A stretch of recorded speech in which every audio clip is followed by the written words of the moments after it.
Selamat siang. Ini Gizi ya, betul ya? Selamat siang, Tante. Betul. Benar ya? Kelompok apa kelas A ya? Oke, mohon maaf tadi apa kok nggak nyambung-nyambung tadi di internet nih. Bentar ya.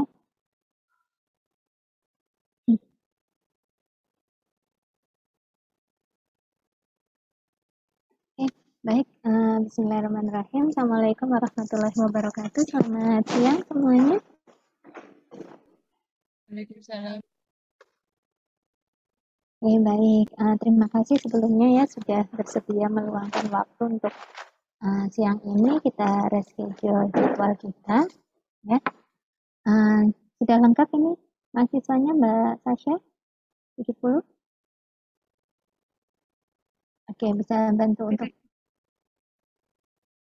ya, bisa bantu ini ya untuk menghubungi dulu ya. Supaya segera bergabung. Sambil nunggu mungkin bisa. Kita kan sekarang soal ginjal ya, fisiologi ginjal ya. Betul?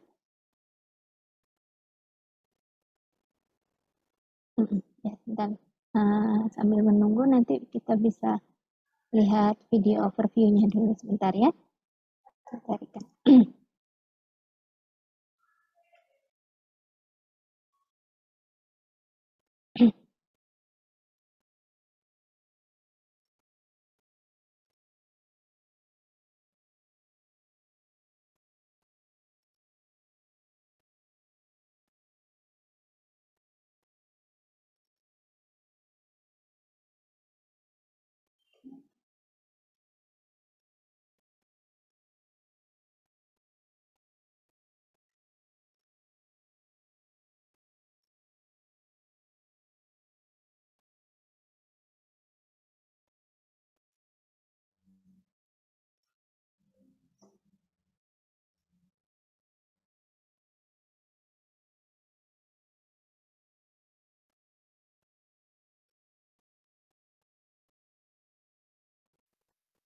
Sudah terlihat?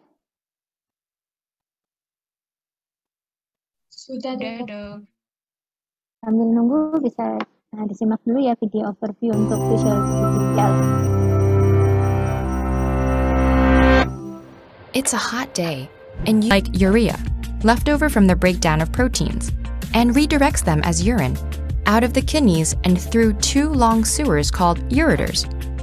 These tubes empty their contents into the bladder to be discharged, ridding your body of that waste once and for all. There's water in that urine too. If the kidney detects too much of it in your blood, for instance, when you've chugged several glasses at once, it sends the extra liquid to the bladder to be removed. On the other hand, low water levels in the blood prompt the kidney to release some back into the bloodstream, meaning that less water makes it into the urine. This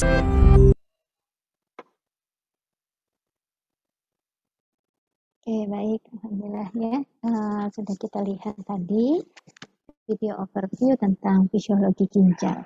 Ya, kira-kira coba ya setelah Anda melihat video tadi dan saya yakin sebetulnya materi ginjal ini sudah pernah Anda terima bukan ya waktu di SMP atau SMA, betul?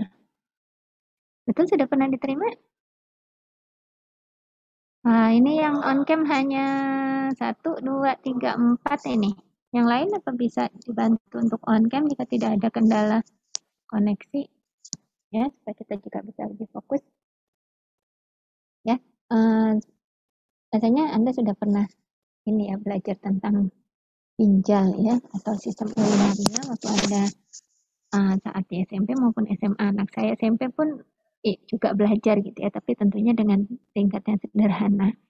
Nah, sekarang silakan Anda bisa tuliskan di kolom chat ya.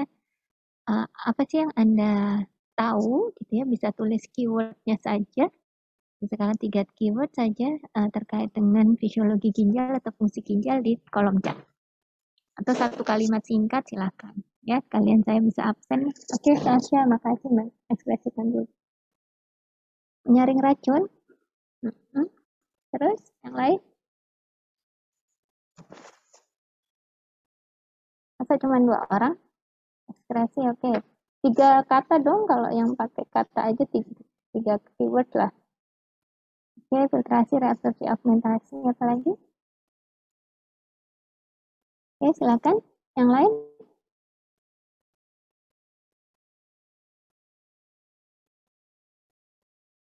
Ya.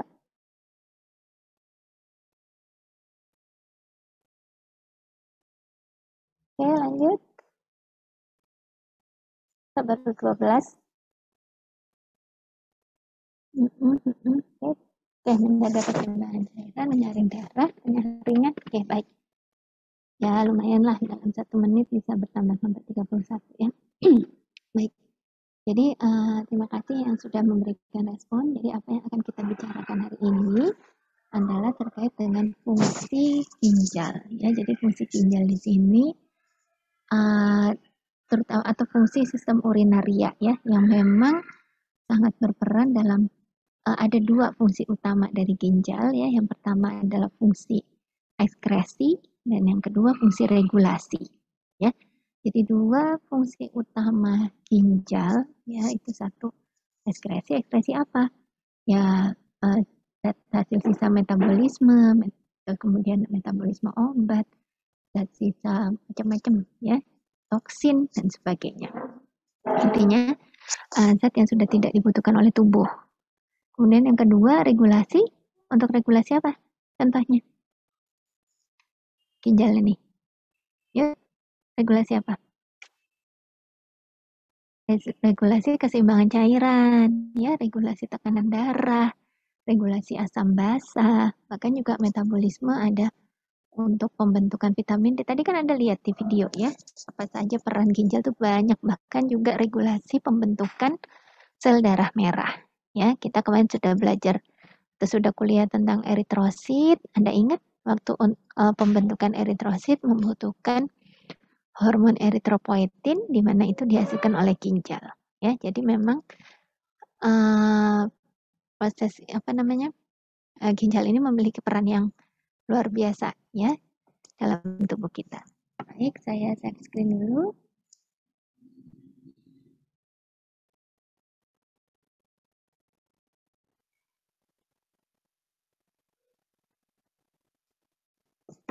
Oke ya, jadi nanti ada beberapa yang saya ambilkan dari slide lain. Nah, Anda sudah belajar anatomi? Sudah belajar anatomi belum? Sudah, Ibu. Sudah ya. Anatomi nih, sistem urinaria.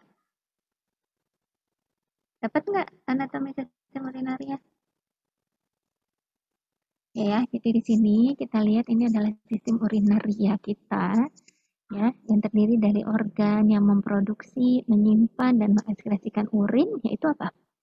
Ginjal. Ya, jadi di ginjal ini dia memproduksi urin, ya, yang memproduksi urin, kemudian disalurkan melalui ureter, disimpan di bladder atau kandung kemih atau vesika urinaria, ya, kemudian diekskresikan keluar melalui uretra. Ya. Jadi saya selalu ingat ya ketika kuliah pasti depannya diawali dengan menjelaskan atau mereview tentang strukturnya. Jadi bendanya, organnya dulu. Kalau kemarin darah ya direview dulu gitu. Darah itu apa saja, terdiri dari apa. Jadi bendanya dulu yang disampaikan, yang dipahami. Nanti kalau sudah punya gambaran tentu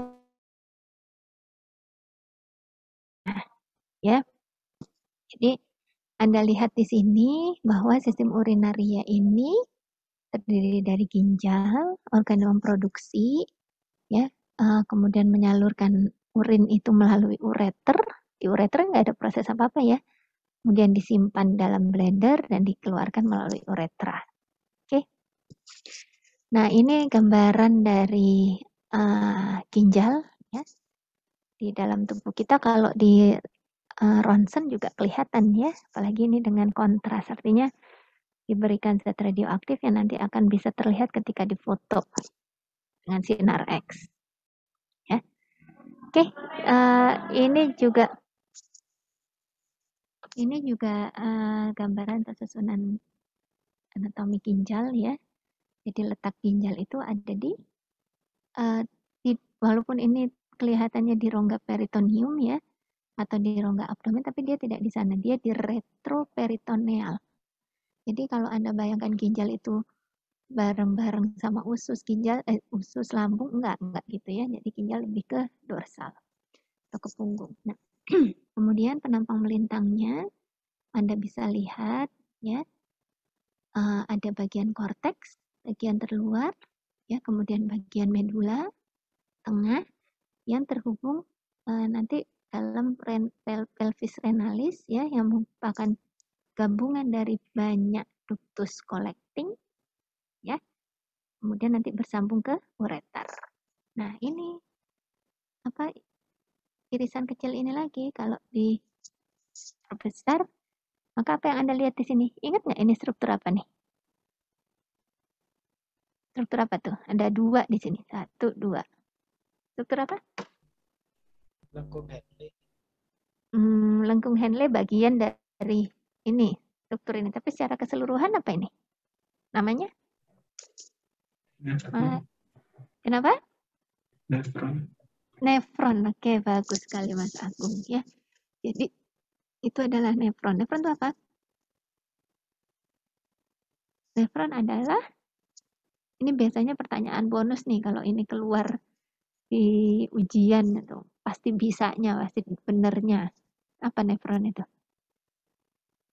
Ya. Nefron adalah apa? Yuk, ada mau nefron adalah Nefron. betul, bagian dari ginjal, tapi apalagi yang lebih spesifik? Yang terkecil bagian Ya, dari dia adalah unit struktural dan unit fungsional terkecil dari ginjal.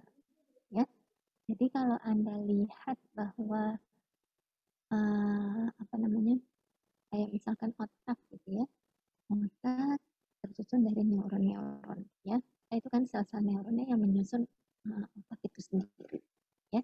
Nah, atau hepar tersusun dari hepatosit, sel-sel hepar ya. Nah, kalau di ginjal ya, tersusun ada unit fungsional namanya, yaitu nefron ya. Jadi dia selain menyusun keseluruhan ini ya, dari bagian korteks maupun medula, dia adalah struktur fungsional juga. Jadi yang menjalankan fungsi dari ginjal ya mulai dari nefronnya itu sendiri.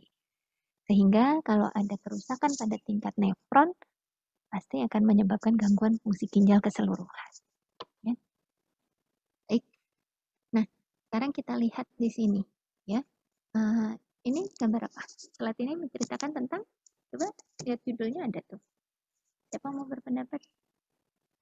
keseimbangan cairan tubuh. air Keseimbangan dalam cairan, tubuh. betul. Keseimbangan cairan dalam tubuh. Apa yang bisa Anda simpulkan dari gambar ini? Yuk, Mas Ahmad Danu. Siapa nih? Mas Janais, Mbak Kanesa. Iya, air yang dibutuhkan oleh tubuh itu 2,2 liter per hari didapat dari makanan dan minuman. Lalu metabolismenya 0,3 liter per hari. Terus yang dikeluarkan itu melalui kulit, melalui urin, dan melalui paru-paru. ya, melalui paru-paru feses. itu ya, dan feses itu 0,9, 1,5 liter, dan 0,1 liter. Terus apa kesimpulannya di situ?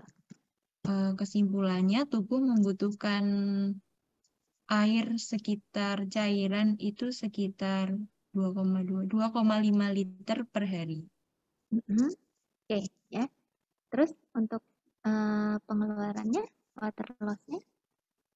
Lalu tubuh mengeluarkan cairan sekitar sebentar dong. Sekitar 2, liter per hari juga. Jadi sama ya. Iya. Jadi dianjurkan untuk kita makhluk hidup atau manusia ini mengkonsumsi air sebanyak 2, liter per hari. Oke, baik, terima kasih Mbak Kanesha ya. Jadi di sini kita bicara tentang keseimbangan cairan ya. Kalau kita bicara seimbang berarti biasanya pemasukan sama dengan pengeluaran gitu kan ya. yang diterima sama dengan yang diberikan gitu. Nah, maka kalau kita bicara keseimbangan cairan di sini, maka water gain harus sama dengan water loss. Ya, itu dulu yang pertama. Dan yang kedua kita lihat untuk water gain atau asupan cairan terbesar dari mana? Dari makanan dan minuman. Ya, ini bisa kita kendalikan nggak? Nah, ini ranahnya Anda nih, ya kan? Apakah ada water gain selain makanan dan minuman yang sebesar ini? Nggak ada. Kalau dalam keadaan normal ya. Jangan ngomong kalau diinfus. Oke. Ya, ini pada keadaan normal, tubuh kita ya manusia butuh masukan cairan yang dominannya adalah dari makanan dan minuman sebesar 2,2 liter per hari. Ini satu hal yang bisa kita kendalikan nggak? Bisa, ya. Mudah sekali. Ya, Anda nih yang paling tahu nanti. Misalnya saya nggak suka minum gitu ya, tapi tetap butuh cairan kan, sekian liter. Berarti Anda mungkin nanti harus bisa menyarankan ya, nggak minum tapi kebutuhan cairannya terpenuhi, gitu ya. Nah, itu untuk water gain-nya. Sekarang Anda lihat untuk water loss, terbesar di mana? Di urin. Nah, urin ini organ apa yang berperan? Ginjal ya. Anda lihat, jadi untuk water loss yang paling besar diperankan oleh ginjal. Bisa kita kendalikan nggak si urin mau ngeluarin berapa urin, berapa volume, berapa liter urin? Tidak bisa dong. Tidak bisa ya. Jadi di sini bagaimana pengeluaran air itu cairan itu bisa seimbang ya tergantung bagaimana fungsi ginjalnya, betul kan? Nah, nggak mungkin lah kita dalam keadaan normal ya, dalam keadaan normal kita paksa kulit kita mengeluarkan banyak cairan gitu ya, atau paru atau feses. Susah ya, karena memang itu tugasnya ginjal di sini.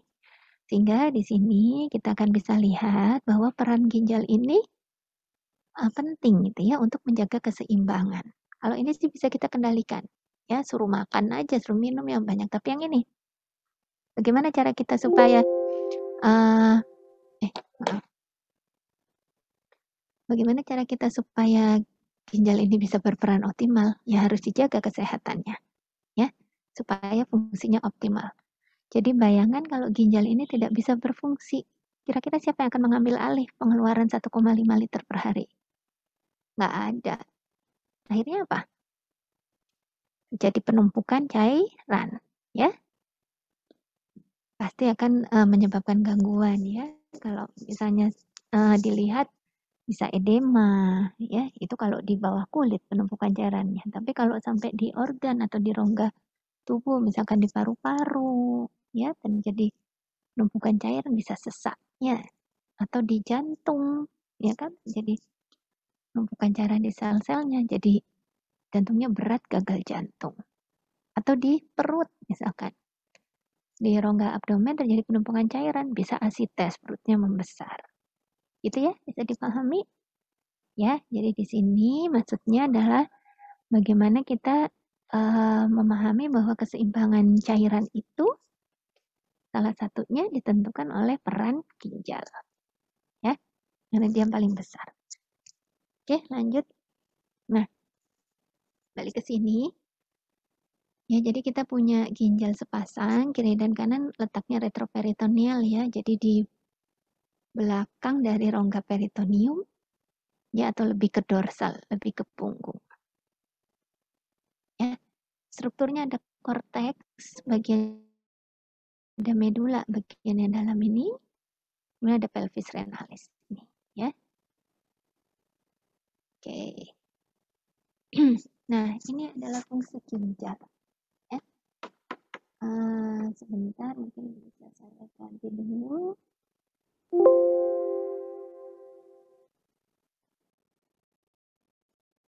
Ada yang lebih. Bentar ya.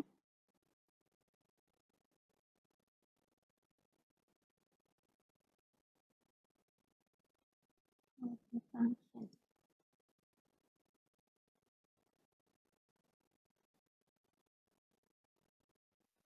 Oke, ya. Anda bisa lihat di sini sebenarnya fungsi ginjal ini banyak sekali ya, multifunction. Ya, jadi kalau Anda lihat di sini ada dua fungsi utamanya ya, satu fungsi ekskresi yaitu mengeluarkan itu ada zat sisa metabolisme, bahan kimia, bahan asing, kemudian obat-obatan dan metabolik hormon ya. Dan yang fungsi kedua adalah fungsi regulasi. Ya, jadi fungsi mengatur lah. Apa aja yang diatur? Banyak. Ada keseimbangan cairan dan elektrolit, mengatur tekanan arteri atau tekanan darah ya yang biasa kita tahu atau disebut tensi itulah ya. Kemudian regulasi keseimbangan asam basa, regulasi produksi eritrosit, juga regulasi pembentukan vitamin D dan juga glukosa, sintesis glukosa. Ya. Jadi untuk yang ekskresi di sini satu-satu ya, bahwa ginjal itu cara utama untuk membuang zat hasil metabolisme ya, terutama waste product dari metabolisme protein. Jadi ada urea, ada kreatinin, ada asam urat atau bilirubin, itu cara utamanya dibuang melalui ginjal. Ya. Ya walaupun ada cara lain mungkin lewat hepar ya, tapi pastinya akan kembali ke ginjal. Ya dibuang juga oleh ginjal. Nah, ginjal ini dapat membuang zat sisa itu secepat dia diproduksi. Jadi luar biasanya ginjal ya, kita tahu setiap saat, setiap waktu, setiap detik itu kan sel terus bermetabolisme ya, melakukan metabolisme, pasti ada hasil zat sisanya. Nah, zat sisanya ini akan secepat mungkin dibuang oleh ginjal as soon as gitu ya, sama cepatnya dengan dia diproduksi. Jadi luar biasa. Termasuk toksin juga dibuang oleh ginjal. Ya. Nah, yang kemudian sehingga di dalam tubuh kita harapannya tidak pernah terjadi penumpukan zat sisa. Nah, kemudian untuk regulasi di sini, ya, regulasi air dan asam basa tadi air sudah ya.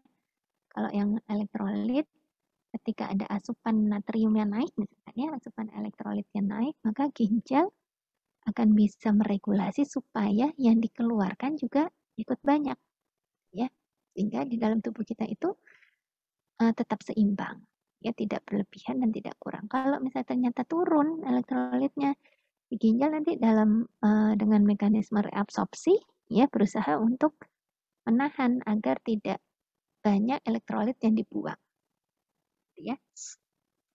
Nah, kemudian untuk regulasi tekanan arteri, tekanan darah, ya, di sini ginjal mengaturnya dengan cara ekskresi, mengatur ekskresi natrium dan air, juga dengan pelibatan renin, ya, renin, angiotensin, aldosteron. Untuk regulasi keseimbangan asam basa, di sini asam basa bersama paru dan juga penyangga cairan. Asam basa ini ginjal bersama paru akan mengatur ekskresi asam dan juga asam basa dalam tubuh sehingga keseimbangan pH darah itu tetap stabil. Kemudian regulasi produksi eritrosit. Ini kaitannya dengan eritropoietin ya. Ingat kan kemarin? Hormon yang menstimulus eritropoiesis namanya apa? Ingat? Yang dia distimulasi oleh apa tuh? Kadar O2, level oksigen dalam darah. Jadi kalau kadar oksigen dalam darahnya turun, maka hormon ini disekresikan nih oleh ginjal. Namanya eritropoietin. Setelah eritropoietin disekresikan, apa yang terjadi selanjutnya? Terjadi? Ayo, apa yuk? Oke, betul. Produksi sel darah merah atau eritropoiesis di mana? Marrow. Di bone marrow, betul. Ya, makasih. Ya, jadi ini. Kemudian yang selanjutnya regulasi produksi vitamin D3. Ya. Jadi ginjal tadi sudah di video juga ada ya, menghasilkan bentuk aktif vitamin D yaitu kalsitriol dengan cara hidroksilasi provitamin D. Kita tahu vitamin D ini penting untuk pengaturan kalsium dan fosfat dalam tubuh. Untuk sintesa glukosa, ya, ginjal juga bisa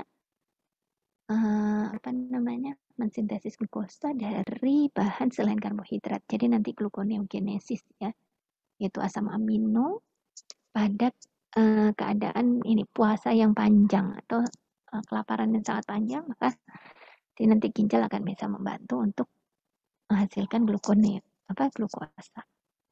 Oke.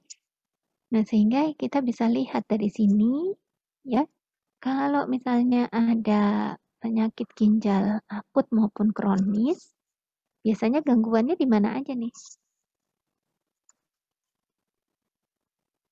Gangguannya di mana aja coba? Kita sudah tahu fungsi ginjalnya nih macam-macam. Nah, terus kalau ada penyakit ginjal, baik akut maupun kronis, kira-kira gangguannya di mana? Pencernaannya kenapa, Mbak Sasya?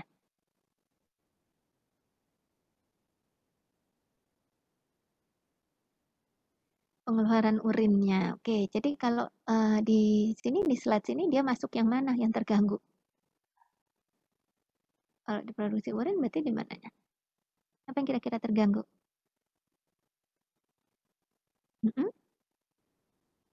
Oke, bagus ya. Jadi sebenarnya kalau ada gangguan ginjal ya semuanya ini terganggu. Ya, semuanya bakal terganggu. Tadi contohnya Mbak Sasa, oh berarti nanti ekskresi urinnya terganggu. Iya, betul. Terus apa yang terjadi? Penumpukan lah ya. Jadi menumpuk zat-zat sisa itu. Ya, jadi kreatininnya tinggi, ureumnya tinggi, asam uratnya tinggi. Ayo, ingat nggak kalau asam uratnya tinggi kira-kira gejalanya apa tuh? Banyak kan ibu-ibu segala macam ya. Asam urat. Nah, itu salah satunya bisa karena dari penurunan fungsi ya di sini dalam metabolisme, dalam ekskresi metabolisme proteinnya. Ya, tapi bisa juga karena memang asupannya yang tinggi ya. Jadi ini kan gizi nih yang berperan. Jadi dia karena memang asupan makanan yang mengandung asam urat itu tinggi, akhirnya ya walaupun si ginjal berusaha ya tetap tinggi dalam darah ya. Jadi ada peningkatan kadar asam urat. Oke. Terus tadi urinnya terganggu. Berarti yang terganggu apa tuh? Regulasi air ya, keseimbangan cairannya pasti terganggu. Ya, nggak bisa tuh sampai 1,5 liter misalkan ya. Jadi terjadilah penumpukan cairan. Terus apa lagi ya? Semuanya. Ya, contohnya produksi eritrositnya terganggu. Ya kan? Eritropoietinnya nggak ada. Akhirnya tampilannya gimana pasiennya? Kalau produksi eritrositnya terganggu? Pucat. Atau apa? Anemia. Betul ya. Jadi banyak lah macam-macam ya. Vitamin D-nya juga mungkin terganggu ya, sehingga pengaturan kalsium dan fosfatnya terganggu. Asam basanya itu nanti bisa berimplikasi karena regulasi asam basa ini sama paru ya dengan pernafasan, maka juga ada tuh gejala yang akan kita lihat ya. Ritme pernafasannya atau frekuensi nafasnya juga akan terganggu ya. Jadi Anda bisa lihat di sini dari ginjal yang terganggu bisa kemana-mana ya. Nah, juga balik. Makanya sebisa mungkin kita menjaga gitu ya, menjaga supaya ginjal kita ini dapat terus bekerja secara optimal. Oke, baik. Nah, Anda lihat di sini, ini adalah apa tadi? Nefron. Ya. Di mana nefron adalah unit struktural dan fungsional terkecil dari ginjal. Jadi inilah yang menyusun ginjal kita. Ya. Kira-kira 1 juta, banyaknya 1 juta unit per ginjal ya, di kanan. Nah, ternyata nefron ini adalah unit atau bagian dari ginjal ya, atau nefron nilai adalah struktur yang tidak bisa beregenerasi. Artinya tidak bisa beregenerasi, artinya tuh ginjal nggak dapat membentuk ginjal baru ya. Artinya ginjal nggak dapat membentuk nefron-nefron baru. Ya.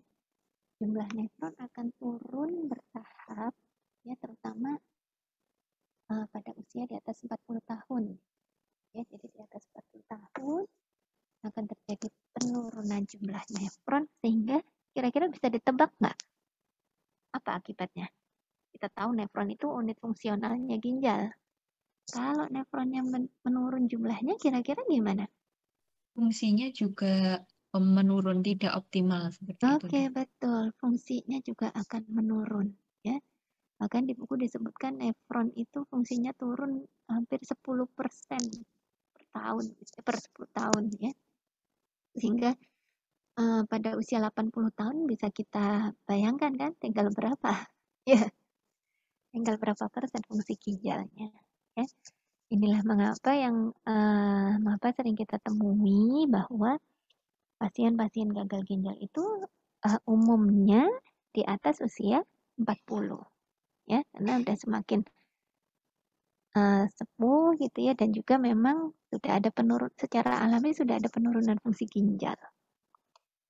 Tapi sebenarnya ya, kalau penurunannya itu secara alami, maksudnya gradual ya, pelan-pelan, ya, nefron yang masih ada tuh bisa mengadaptasi fungsinya, ya, jadi bisa mengkompensasi fungsi nefron yang menurun itu, sehingga biasanya tidak akan ada keluhan, ya, tidak akan ada gejala, tapi tetap harus diwaspadai karena memang secara proses penuaannya sudah terjadi penurunan jumlah nefron, ya. Oke, baik. Bentar.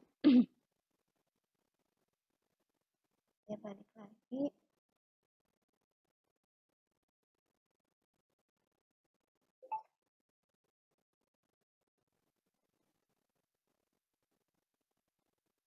Oke ya, jadi ini fungsi ginjal, tadi nefron mana?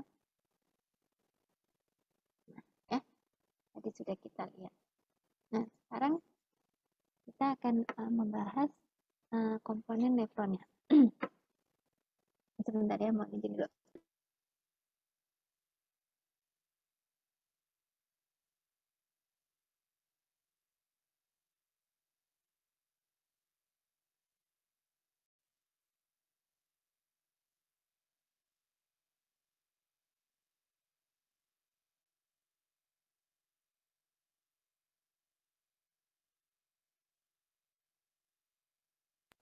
Oke, baik, lanjut ya. Jadi kita lihat di sini ini adalah nefron ya dengan berbagai komponen penyusunnya. Mungkin Anda ingat dulu ya waktu di SMA apa aja komponen yang menyusun nefron? Glomerulus, oke, apa lagi? Tubulus contortus proximal dan distal. Proximal, distal, apa lagi? Langkung Henle. Langkung Henle, terus apa lagi? Capsula Bowman, oke, tinggal baca ya, ada. Terus apa lagi? Itu ada semua ya.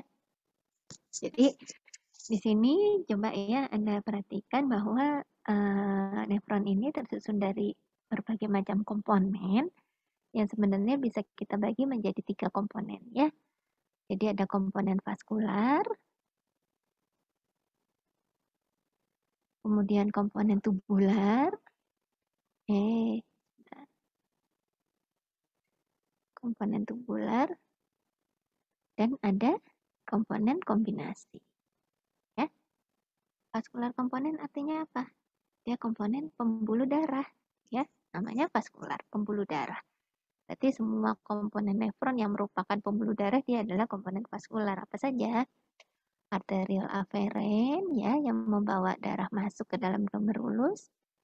Kemudian glomerulus itu sendiri ya. Jadi glomerulus itu sendiri sebenarnya adalah komponen vaskular ya karena dia adalah sebuah kapiler ya atau pembuluh darah kecil. Dan arterial eferen. Oh, terus ada satu lagi. Peritubular kapiler ini ya. Yang berlanjut dari arterial eferen melingkupi seluruh tubuh ya, makanya namanya peritubular kapiler. Kemudian komponen tubulusnya apa saja? Mulai dari mana? Capsula Bowman ya. Kemudian tubulus proximal, loop of Henle, dan tubulus distal. Sampai ke ductus collecting.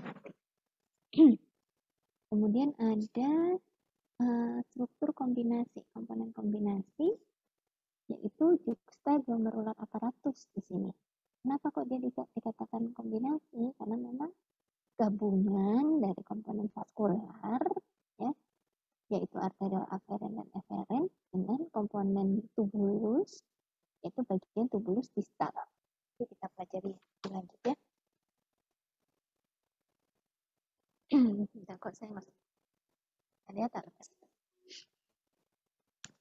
Oke, lanjut ya. Nah, sekarang selain dari apa namanya tadi ya, struktur nefronnya, di sini kita juga akan belajar bahwa nefron itu dibagi menjadi dua regio, ya. Ada nefron kortikal dan nefron juxtamedular. Sebenarnya apa sih ini maksudnya? Ya, tadi kita lihat di depan kan yang mana ya gambarnya. Nah, ini Anda lihat ya, bahwa nefron itu ada yang cuman sampai lengkung Henle-nya hanya sedikit saja masuk ke medula, ada yang sampai bawah banget ya. Nah, ini namanya yang cuma sedikit namanya nefron kortikal, dan yang lengkung Henle-nya sampai ke medula disebut nefron medula atau medularis ya. Nah, apa bedanya di sini? Yang kalau yang medula dia ada vasa rektanya ya, ada pembuluh darahnya, yang ini enggak. Tujuannya apa? Ya, ternyata nefron ini memiliki tempat yang beda itu, ya, karena nanti nefron ini akan bisa menentukan ya variasi konsentrasi urin, ya. Jadi semakin ke medula itu konsentrasi urinnya semakin pekat mengikuti konsentrasi intersisialnya, jaringan intersisial, sehingga urin yang masuk pada lengkung Henle yang sampai ke intersisial, dia akan lebih mudah untuk memiliki konsentrasi urin yang lebih pekat dibandingkan dengan urin yang hanya berada pada nefron yang kortikal. Ya. Sehingga kita akan bisa memahami ya bahwa coba urinnya, pernah nggak memperhatikan apakah warna urinnya sama setiap saat, setiap waktu? Sama nggak? Tidak. Apa aja warnanya? Merah, kuning, hijau? Apa yang berbeda di sana? Oke. Oke ya, jadi memang tingkat keruh keruh, kepekatan ya. Mungkin nggak keruh. Kalau keruh itu kan malah penyakit ya. Tetap bening kan ya Mas Ramadhanu ya. Bening cuman warna pekatnya beda ya. Nah, di situ menandakan bahwa urin kita konsentrasinya bervariasi. Ya kan? Kadang encer, kadang pekat, tergantung pada apa? Tergantung pada apa? jumlah air yang Oke ya, tergantung pada status keseimbangan cairan tubuh. Ya, kalau misalkan kita dehidrasi, ya, tapi tubuh kita kan tetap minta seimbang, kebutuhan cairannya tetap sama. Ya, maka kita tubuh kita akan merespon, ya sudah, airnya jangan dibuang-buang, jangan ditaruh ke urin, ya, disimpan. Akhirnya urinnya karena airnya disimpan, yang keluar kandungan airnya sedikit, akhirnya pekat, gitu ya. Nah, ini diperankan juga dengan adanya nefron yang ada di kortikal, ada yang di juxtamedular. Ya, bisa dipahami sampai sini? Oke, nah ini dia. Ya, saya lupa ada gambar ini. Jadi Anda lihat ya, medula dan korteks. Semakin ke medula, ini warnanya ini ada maksudnya ya. Semakin ke medula kan warnanya semakin gelap ya. Karena apa? Karena dia semakin pekat. Jadi konsentrasinya semakin tinggi. Nah, tapi kalau yang di korteks ya lebih cerah ya, karena konsentrasinya lebih encer juga dibandingkan yang medula. Nah, nanti yang gabung ke sini kan campuran ya, ada yang dari yang pekat, ada yang encer. Nah, ini nanti di sini, di mana namanya, di lengkung Henle dan juga di ductus Colligen ini atau ductus collecting ini akan terjadi pengaturan juga ya, kapan urinnya itu dipekatkan, kapan urinnya diencerkan, mengikuti konsentrasi di sini, konsentrasi di jaringan interstisialnya, di mana konsentrasi cairan interstisial ini akan sebanding dengan konsentrasi cairan di tubuh secara keseluruhan. Ya, jadi dipahami sampai sini? Oke, lanjut ya. Tadi ini komponen vaskular nefron. Anda lihat ya, glomerulus. Contohnya yang termasuk vaskular itu glomerulus, kemudian ada arterial aferen, dan juga peritubular. Ya, apa yang terjadi di glomerulus? Ya, apa yang terjadi di glomerulus nih? Kan glomerulus ya. Apa yang terjadi di sini? Filtrasi. Filtrasi. Apa yang difiltrasi? Darah. Betul. Ya. Jadi kenapa sih Anda minum teh, minum kopi, yang keluar bukan teh atau kopi kan? Tetap urin sama kan? Ya, karena dari pencernaan, diabsorpsi zat-zat yang penting oleh tubuh kan masuk ke darah. Nah, dari darah itu nanti akan melewati ginjal untuk kemudian mengalami proses hingga terbentuknya urin. Ya. Oke, masuk dari mana? Di sini ya, aferen arteriol. Ya, Anda ingat, aferen ini masuk. Jadi saya biasanya maaf, kalau mau masuk kan maaf, permisi. Jadi maaf, masuk. Aferen. Kemudian masuk ke glomerulus. Terjadi apa di sini? Proses filtrasi. Ya, filtrasi nanti yang setelah proses filtrasi ada misalnya masuk ke eferen. Ya. Nah, dari eferen nanti ini lanjut ya ke peritubular kapiler. Nah, di sini bisa terjadi pertukaran gas juga ya, tergantung dari pemakaian dari sel-sel tubuh di sekitar nefronnya, sel-sel ginjal di sekitar nefron, di interstisial dan sebagainya. Nah, ini dia lebih jelas lagi ya.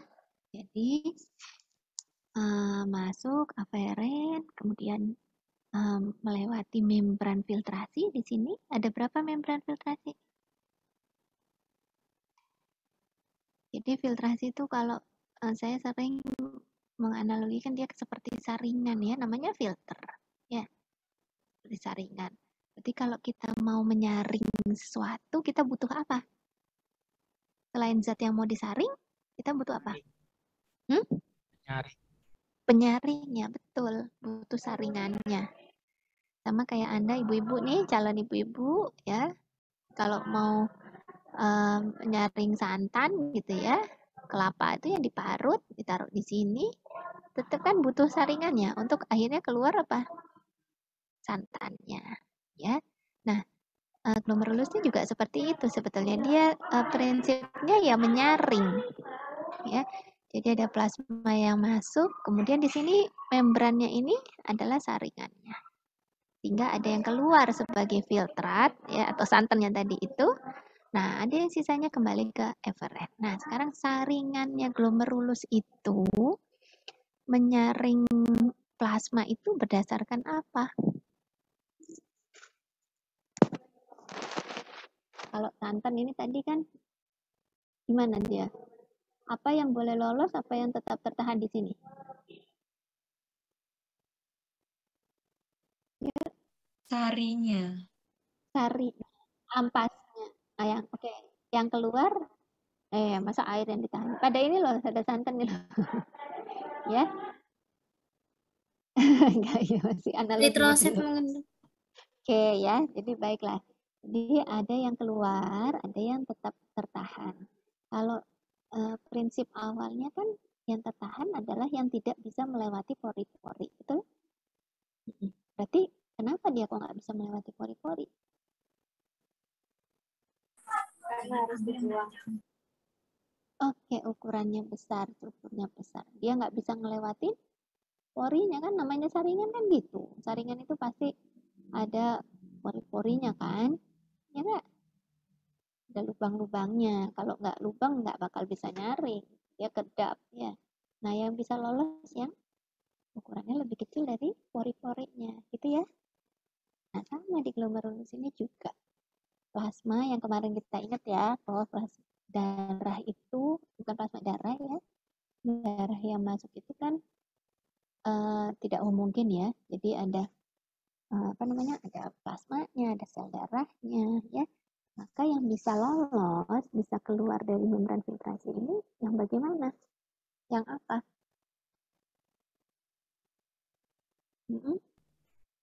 Plasmanya. Ya, bukan. Maksudnya kriterianya apa sehingga dia bisa lolos dari membran filtrasi? Oke, betul. Betul. Yang ukurannya lebih kecil ya, atau ukurannya bisa melewati pori-pori. Nah, apa saja pada glomerulus ini? Apa saja? Yang bisa lolos filtrasi? Air, betul. Apa lagi? Urea, Urea, apa lagi?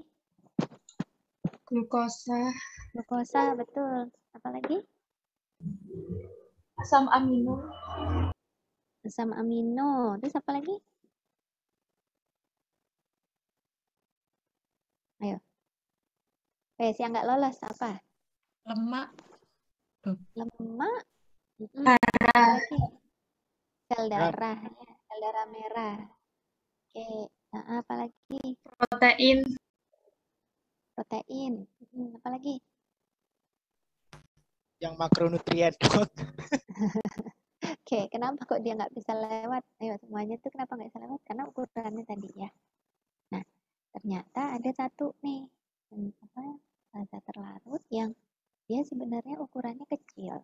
Ya, artinya secara ukuran bisa melewati pori-porinya, tapi dia nggak bisa lolos. Apa itu?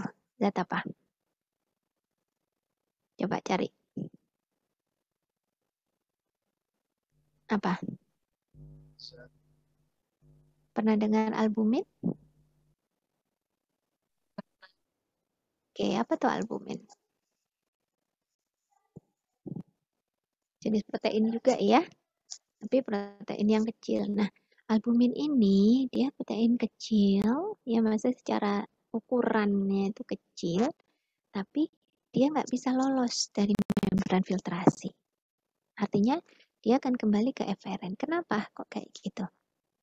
Nah, ini penting nih albumin nih. Mungkin Anda nanti yang juga banyak tahu ya, bahwa cari tahu fungsi albumin itu apa gitu ya, sehingga kita tuh nggak boleh hipoalbumin itu. Artinya kadar albumin dalam darah itu turun tuh nggak boleh ya.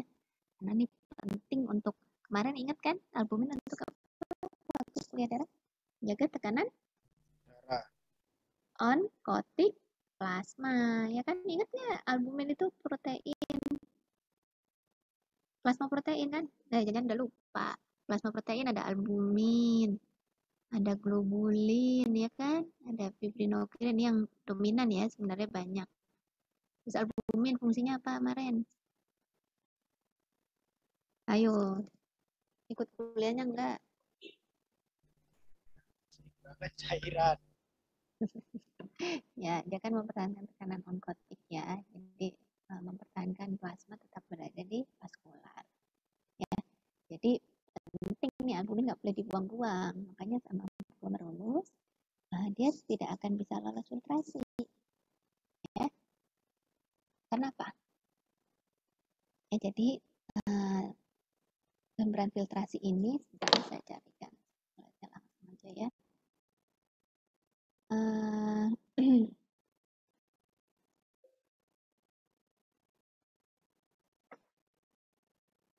Mana filtrasi?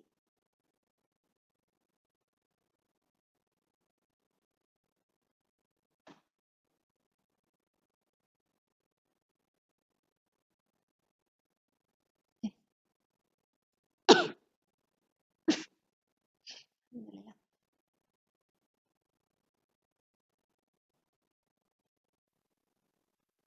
Oke ya, jadi filtrasi itu ya, dia selain ini ya, jadi dia punya membran filtrasi ya, yang dimana dia akan memilih ya, molekul mana yang dapat melewati membrannya. Dan tadi kemampuan molekul untuk dapat melewati membran ini dipengaruhi oleh tadi yang sudah kita bahas itu ukurannya. Ya. Jadi kalau lebih kecil dari pori-porinya dia bisa lewat, tapi kalau lebih besar nggak bisa. Ya, tapi ternyata ada satu lagi kriterianya, yaitu muatan listriknya. Nah, jadi pada glomerulus itu ada 3 membran, ya, 1, 2, 3. Ya, yang membentuk glomerulus yang merupakan barrier filtrasinya. Jadi saringannya itu 3 ini. Ya, jadi zat kalau mau keluar, mau melewati, mau keluar ke kapsula Bowman ya, dia harus melewati 3 membran ini. Yang bisa lewat, yang lolos sebagai filtrat adalah yang bisa melewati zat-zat ini, membran ini, ya. Ukurannya oke, ya. Tapi ternyata membran ini juga menseleksi berdasarkan muatan listriknya. Jadi Anda lihat di sini ya, pada lapisan kedua yaitu membran dasar dia bermuatan negatif. Karena dia terdiri dari glikoprotein, ya, glikoprotein yang muatannya negatif. Dia juga tersusun dari kolagen ya untuk strukturnya supaya dia kokoh. Ya, sebenarnya membran basal ini aseluler, lebih dibilang aseluler, jadi hampir tidak ada selnya, jadi cuman jaringan ikat saja ya.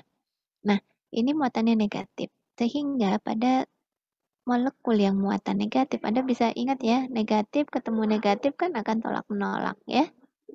Kalau negatif ketemu positif, ya akan tarik menarik ya. Oke, jadi Anda lihat di sini zat yang muatannya listriknya negatif, contohnya adalah albumin, ya. Walaupun dia bisa lewat karena kecil secara ukuran, tapi karena dia muatannya sama-sama negatif, dia nggak akan bisa lewat, ya. Jadi pada keadaan normal Anda tidak akan menemukan albumin di urin, karena albuminnya nggak bisa lewat. Ya, bisa dipahami sampai sini? Oke, filtrasi glomerulus. Ya. Saya cari gambarnya lagi.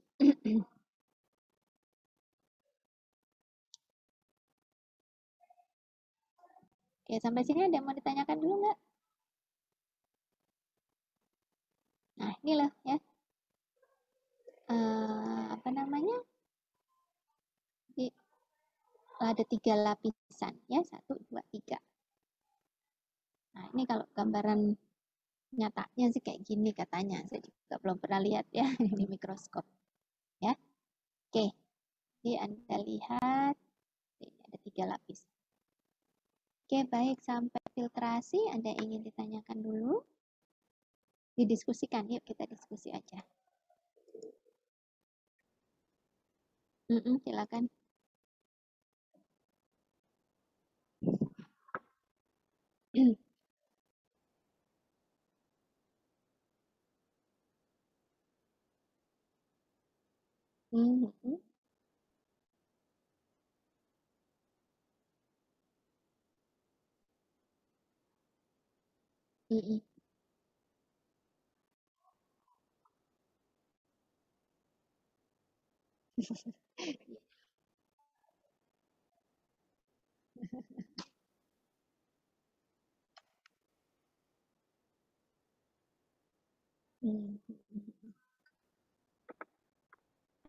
Gimana ya?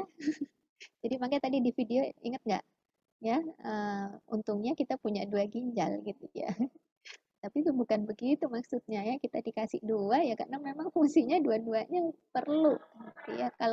Kalau mau optimal ya dua-duanya harus berfungsi. Walaupun bisa hidup dengan 1 ginjal tapi pasti tidak akan sama dengan yang punya 2 ginjal ya. Ya sama kayak kita punya 2 paru, 2 telinga, 2 mata, apakah sama kalau misalkan hanya sebelah? Nggak akan sama ya. Ya mungkin saya lupa belum share ya. Jadi kita itu ada ini ya, mungkin tidak kita tahu banyak ya. Jadi sebetulnya tiap tahun itu ada tuh World Kidney Day. Ya, jadi hari ginjal sedunia. mungkin yang kita tahu kan hari cancer ya, hari AIDS, hari apalah peringatan kesehatan tuh banyak lah ya. Nah, ternyata ada World Kidney Day tiap tahun dan biasanya bulan Maret. Tanggalnya beda-beda sih kalau yang saya lihat ya. Entah apa yang menentukan.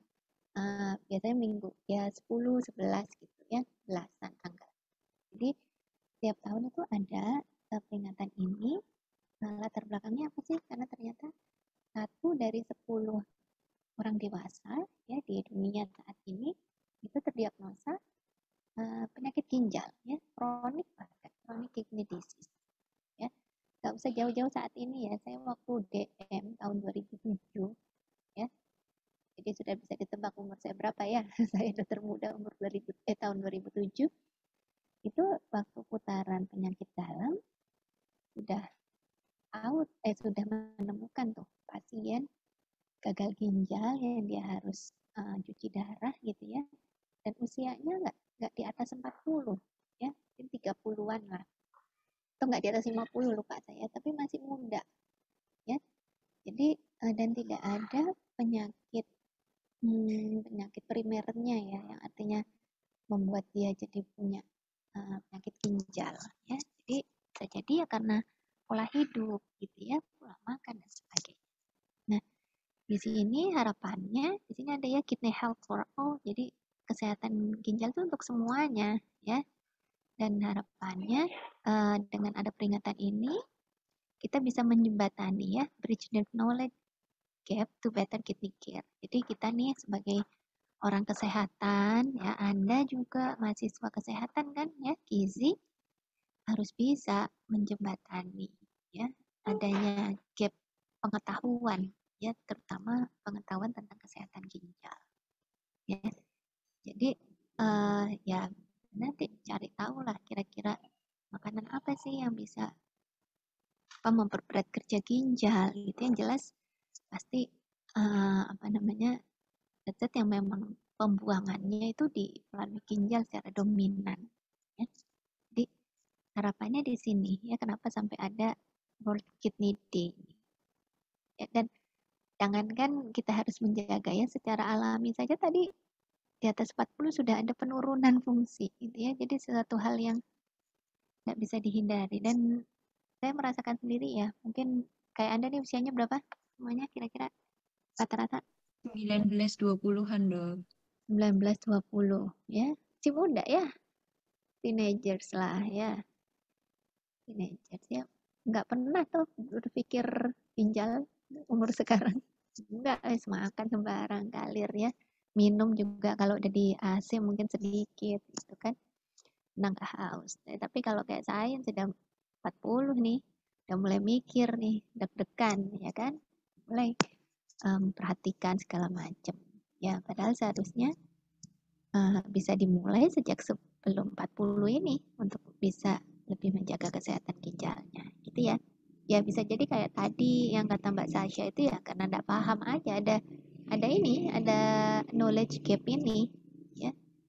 Kalau paham pasti ya nggak mungkin lah kayak gitu. Orang nggak tahu kan memang, jadi tindakannya juga nggak sesuai dengan seharusnya kan. Dari Mami ya. Oke, mungkin ada tanggapan? Itu ya. Jadi tentang Dok, saya mau bertanya.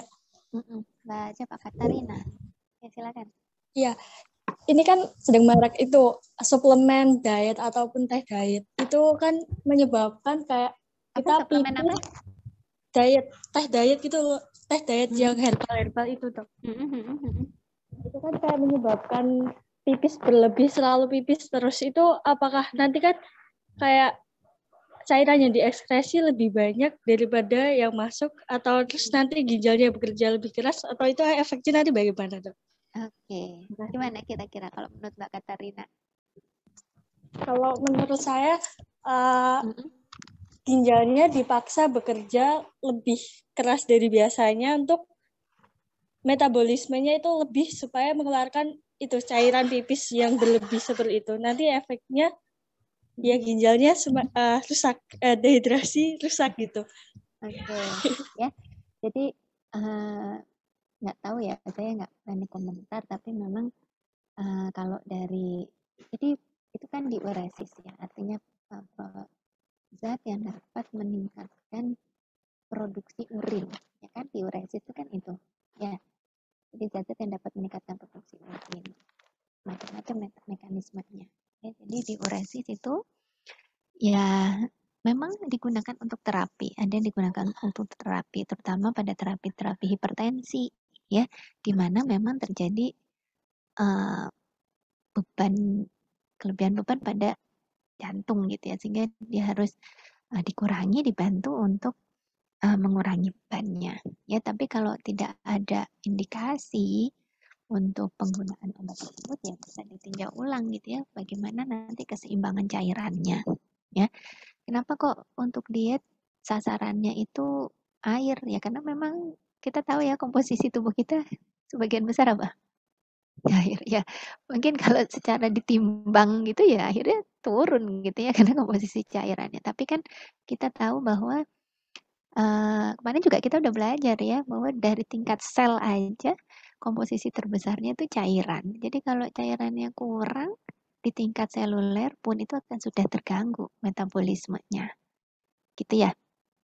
Nah, tapi saya enggak komentar ya untuk obat-obatan yang seperti itu ya. Mungkin ada penelitian lain, tapi kalau secara logika sederhana seperti itu yang bisa kita sampaikan ya Katarina ya. Jadi kalau memang kita mau menurunkan berat badan ya secara komposisi seharusnya tetap seimbang gitu ya cairannya. Iya, kalau komposisi garis besarnya kan komponen padat dan komponen cairnya tuh tetap proporsinya, persentasenya ya. Sehingga kalau memang mau mengurangi ya dikurangi proporsional gitu ya. Mungkin lemaknya atau apanya ya. Seperti itu. Bisa dipahami ya Mbak Katarina ya? Ya dok, thank you. Oke. Lagi diet ah? Enggak kan? Enggak, saya kepo aja. Kepo aja. Oke.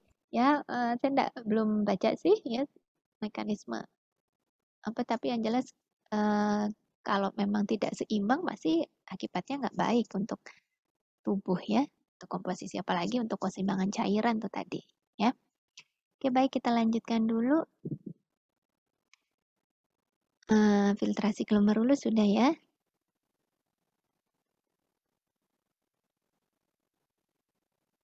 Nah, tadi sudah bariernya apa saja.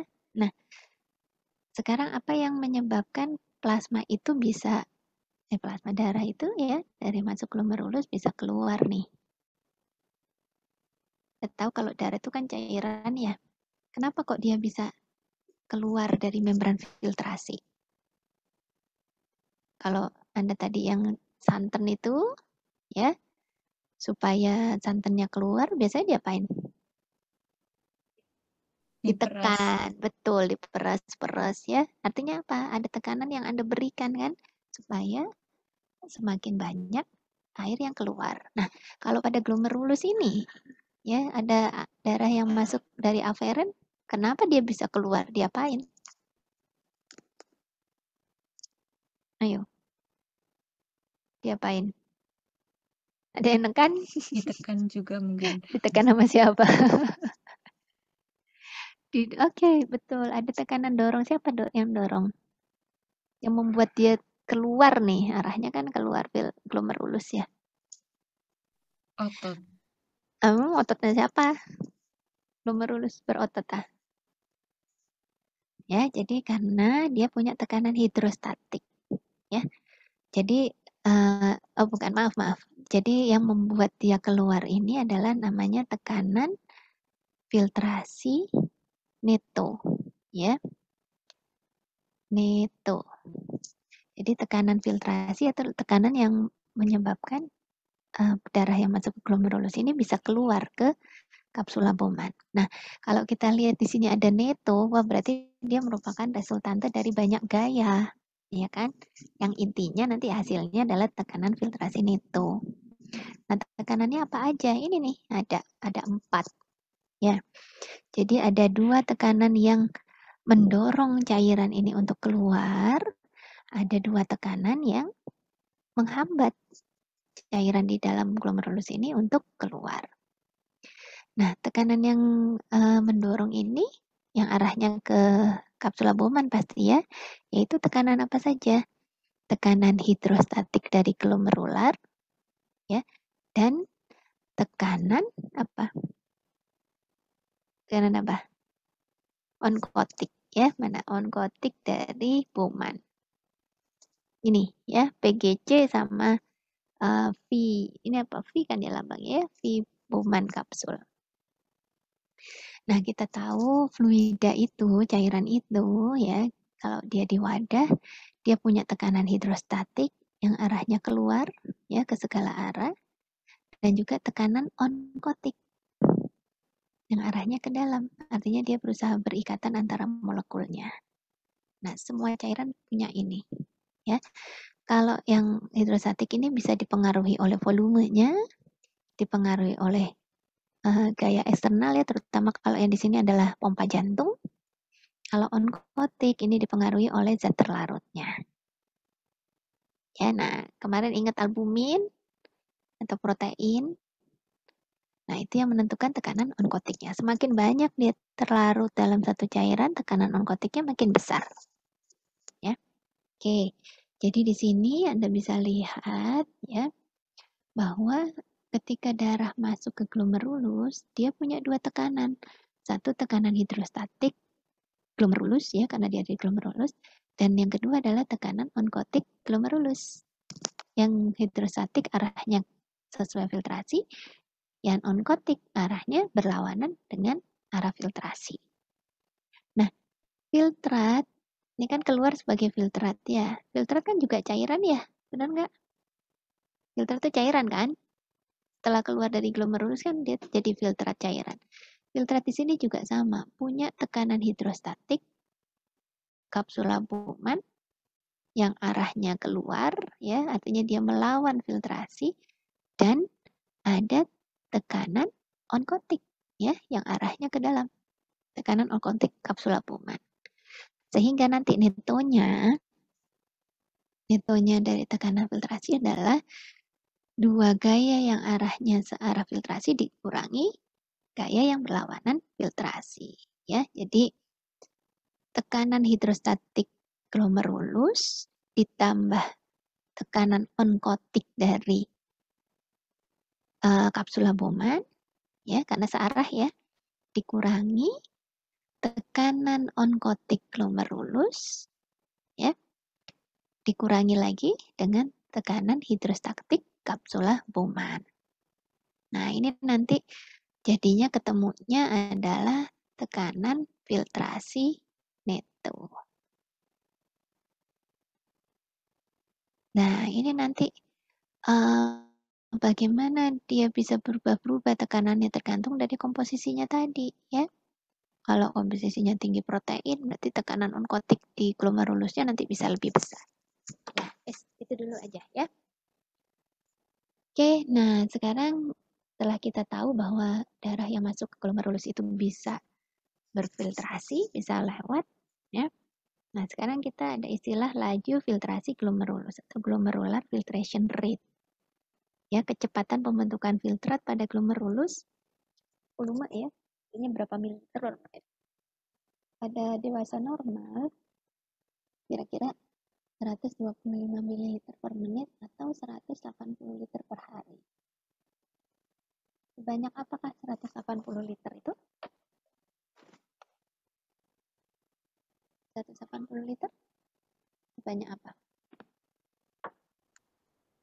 Banyak banget. Kadang kalau kita cuma lihat angka, nggak ini ya, nggak aware gitu. Tapi coba dibayangkan, tahu galon air mineral tuh berapa liter tuh? 19. Oke, 19 liter. Berarti kalau 180 liter per hari, berarti berapa tuh? Kira-kira 10 ya. 10 kali dari galon mineral. Ya kan?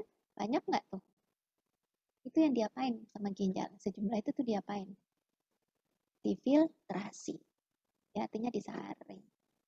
Ya memang darah kita kan nggak sebanyak itu ya. Tapi artinya tuh berulang kali.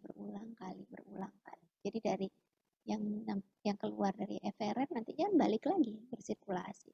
Jadi kira-kira kalau darah kita 3 liter ya, yang masuk ke yang beredar itu masuk ke ginjal berarti kira-kira 60 kali lah mengalami filtrasi. Luar biasa ya. Ginjal kita tuh saking selektifnya ya, supaya tidak ada yang terlewat untuk dibuang sampai bolak-balik di filtrasi. Kira-kira 60 kali. Tuh, ya. Oke, sampai sini ada yang ditanyakan dulu? Nah, pengaturan GFR tadi ya, kapan dia banyak atau ditingkatkan atau dikurangi atau tetap, ada 2 mekanisme ya, faktor intrinsik dan ekstrinsik.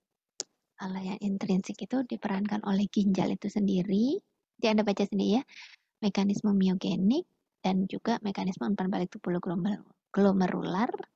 Kalau yang ekstrinsik nanti ada peran saraf dan hormon. Ya, mana yang dominan di antara keduanya ini?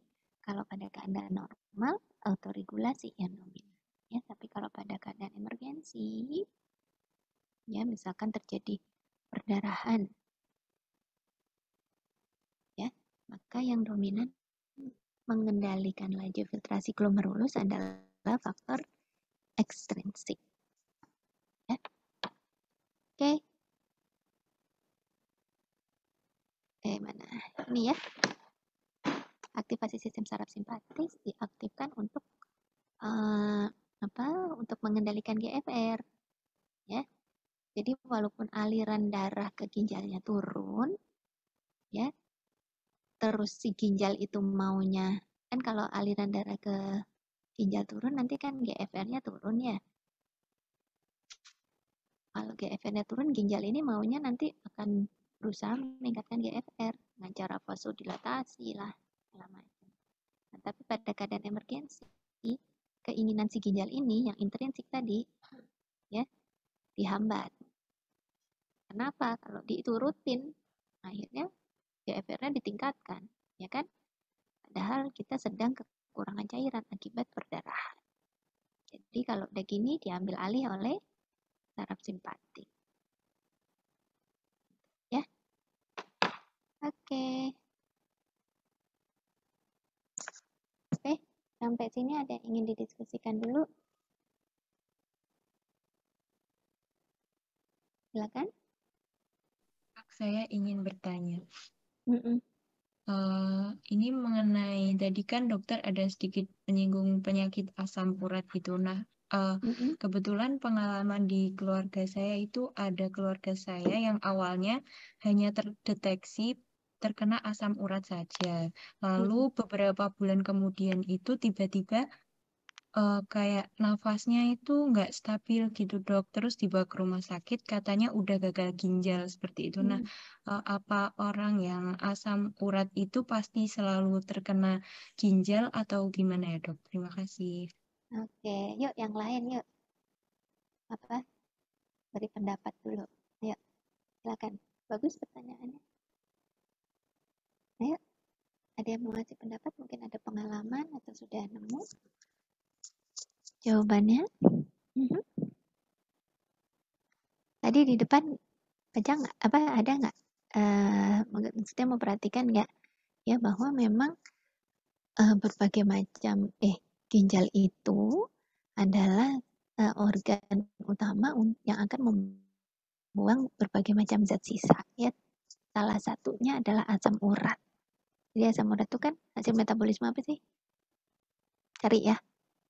Jadi dari makanan yang kita makan nanti ada metabolismenya ya, protein itu, purin, segala macam, nanti jadi asam urat. Nah, asam urat itu harusnya dibuang gitu kan dari dalam tubuh. Sehingga kalau misalnya tidak dibuang, berarti kalau dia dibuang kan bersama urin, ya kadar di dalam darahnya berarti berapa? Gimana? Tinggi, rendah, atau gimana? Kalau seharusnya dibuang, berarti kadar di dalam darahnya harusnya tinggi, rendah ya, karena dia harusnya rendah. rendah normalnya karena asam urat itu harusnya dibuang sama seperti kreatinin gitu ya. Nah, dia seharusnya zat yang tidak digunakan dibuang, berarti kadar di dalam darahnya seharusnya rendah. Ya, tapi kemudian kalau kita temukan seseorang dengan asam urat tinggi, itu sebenarnya kadar asam urat yang di mana sih? Di dalam apa yang diperiksa? Mana? Apa? Di darah dong.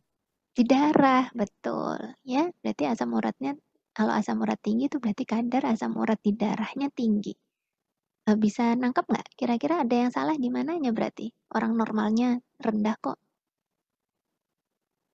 Harusnya?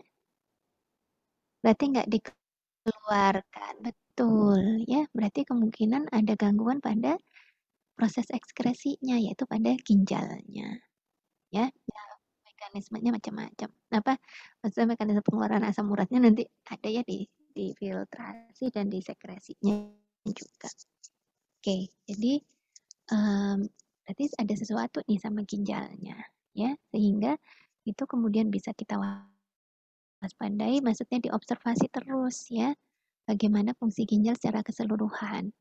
Nah, kalau kita bicara fungsi ginjal secara keseluruhan, Anda akan ingat tadi ginjal itu punya apa? Multifunction, ya.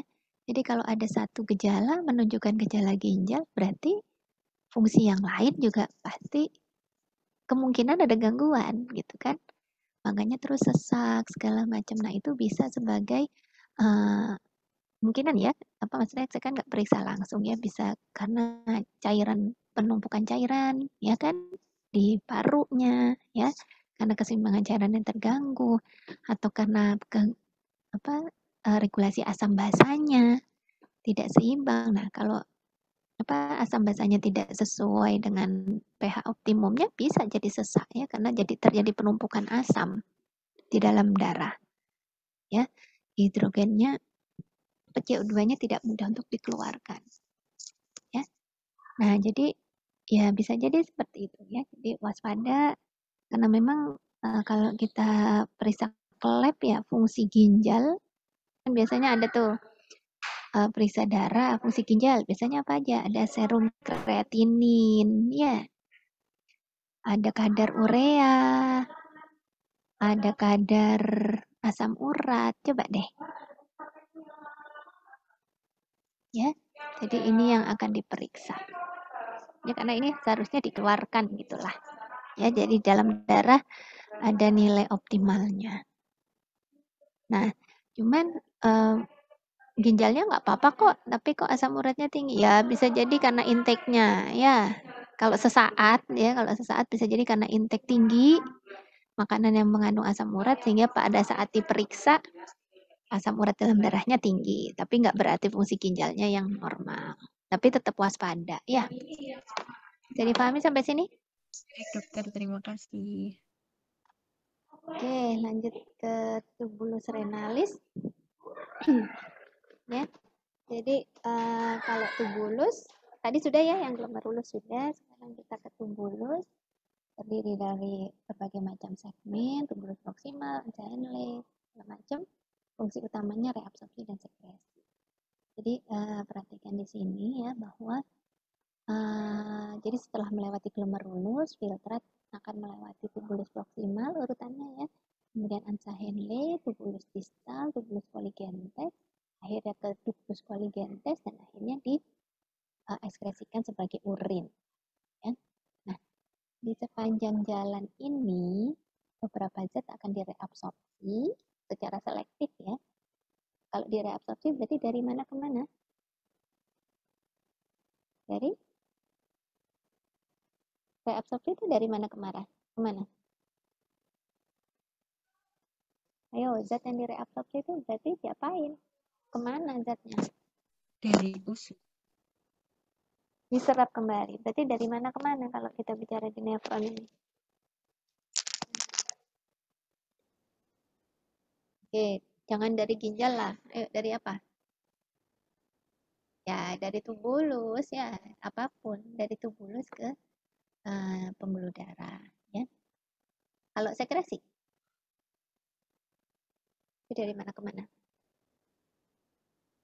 Berarti dari mana ke mana dia?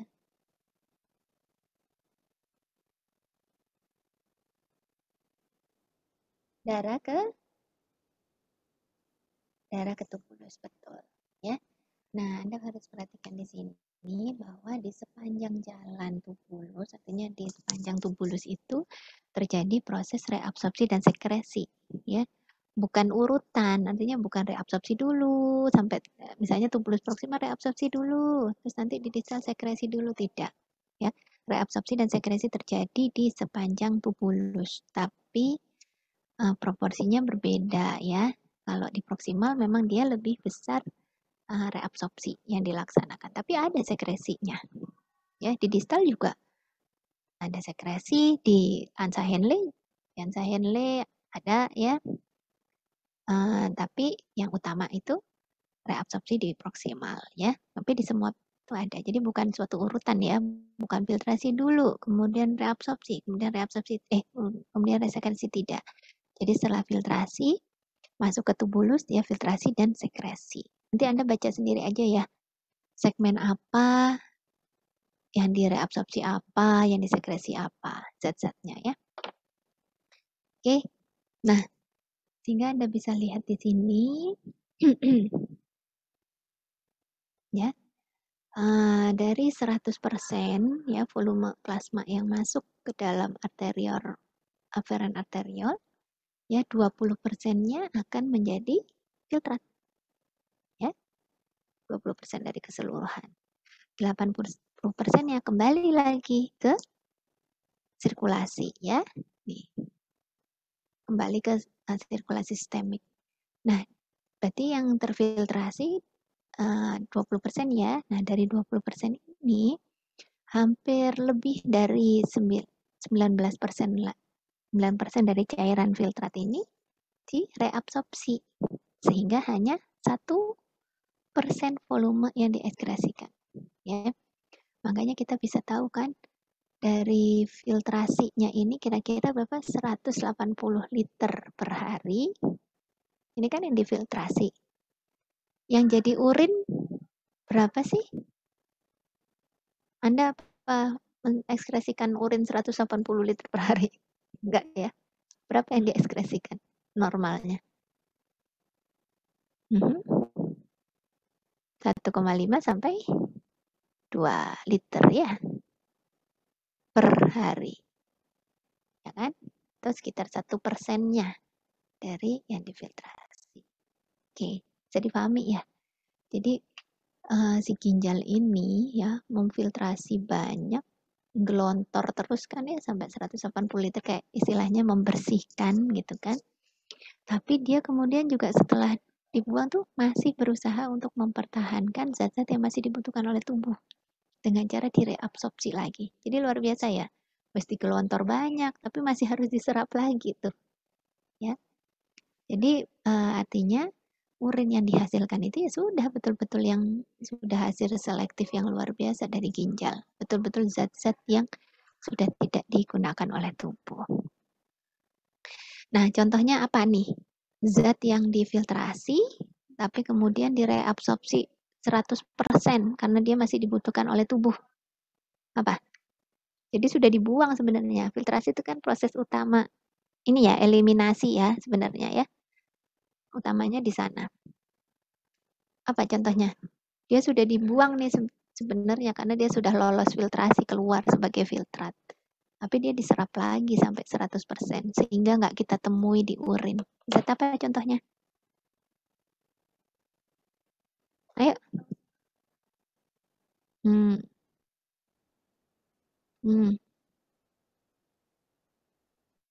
Nggak ada. Ada, ayo apa? Penting tuh ini di gizi. Apa tuh? Glukosa, betul ya. Jadi Mas Agung ya tadi. Ya, jadi kayak glukosa, ya. Kenapa sih Anda paling tahu nanti? Ya, kenapa sih glukosa kok harus diselamatkan dari supaya nggak kebuang di urin? Karena ya banyak sel yang memang menggunakan glukosa sebagai sumber energi utama. Ya. Sehingga harus diselamatkan untuk diserap sempurna. Nah, terus kenapa kok pada diabetes glukosanya dibuang-buang. Kan kencing manis ya. Artinya di urinnya ada glukosa atau namanya glukosuria. Kenapa? Ayo, kenapa? Oke, betul ya. Karena di sini kadar glukosanya saking tingginya. Ya. Jadi ketika dia keluar, difiltrasi kadar glukosanya tinggi, kemampuan ginjal untuk mereabsorpsi nggak bisa sampai 100% diserap semua. Sehingga apa? Glukosanya masih ikut dikeluarkan bersama urin. Nah, ini juga memperberat kerja ginjal ya.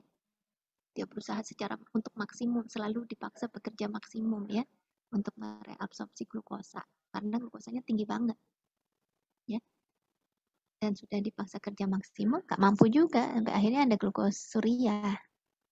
Sehingga ini juga bisa kita temukan ya, salah satu komplikasi dari diabetes itu juga bisa gangguan ginjal ya, bisa ya, karena memang kerjanya untuk ini semakin berat.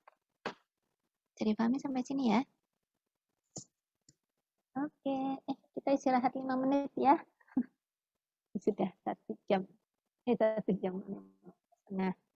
Ya, nggak apa-apa, kita istirahat dulu sebentar ya, 5 menit aja. Nanti kita gabung lagi jam 6 menit lah, 13.40 ya. Ya nanti kalau ada yang ingin didiskusikan, silakan pas saat kita bergabung bisa kita bahas ya. Oke, izin dulu sebentar ya. 13.40 ya kita gabung lagi ya. Terima kasih.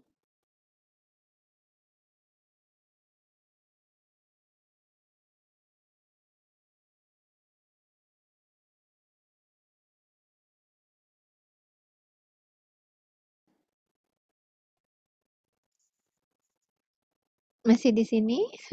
Ya Pak Sasha yang masih. Ya lumayan ya siang-siang kuliah itu. Aduh. Anda dari tadi kuliah nggak? Offline apa online? Online dong. Online. Oh wow. Terus sambung menyambung ini?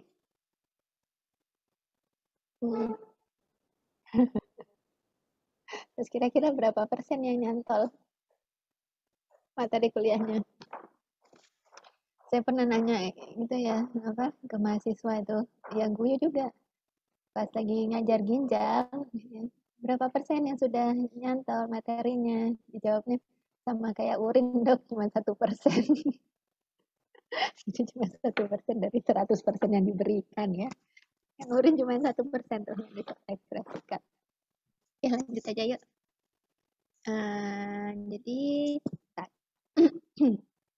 Jadi reabsorpsi tubulus maupun sekresi sebenarnya ya, ini ada bersifat selektif, kemudian secara kuantitatif besar. Jadi memang tadi kita sudah tahu ya, hampir lebih dari 19% itu direabsorpsi kembali. Nah, ini sebenarnya untuk mekanisme transport, tidak hanya untuk reabsorpsi ya. Jadi baik reabsorpsi ya, baik reabsorb maupun atau sekresi, ini sebenarnya prinsipnya adalah transepithelial transport ya. Transepithelial transport maksudnya apa sih? Maksudnya reabsorpsi maupun sekresi ini kan zat ya yang berpindah ya, atau molekul yang berpindah dari tubulus ke pembuluh darah atau dari pembuluh darah ke tubulus. Apa yang pindah-pindah ya? Zatnya, molekulnya. Nah, dia berpindah melewati epitelial yang ada. Ya, jadi ini bariernya. Dari lumen ke membran basolateral. Kemudian ada 5 nanti ya, nanti aja gambarnya saya carikan yang lain ya. Dari lumen, membran luminal, ya, kemudian membran basolateral, kemudian cairan intersisial, dan akhirnya endotel pembuluh darah. Ya, jadi dia berpindah dari satu tempat ke tempat lain melewati berbagai macam epitelial. Nah, perpindahan ini baik reabsorpsi maupun tubulus karena transport ya, ada proses aktif, ada proses pasif. Kalau aktif butuh ATP, kalau pasif tidak. Kalau aktif melawan gradien, ya bisa gradien konsentrasi atau gradien muatan elektrik, ya. Sementara kalau pasif menuruni aja, sama konsentrasinya. Nah ini saya carikan yang tadi saya maksud.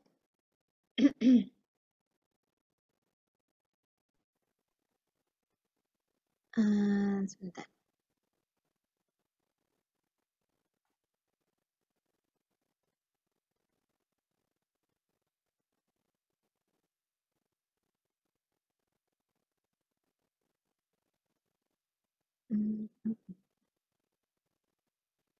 Oke, jadi dia merupakan transepithelial transport melewati ini. 1. Luminal membran, 2.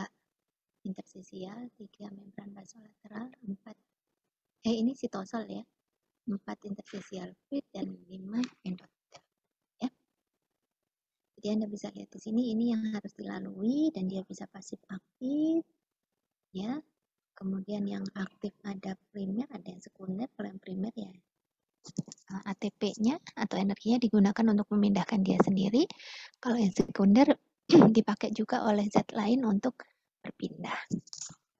Oke. Nah, kembali ke yang tadi.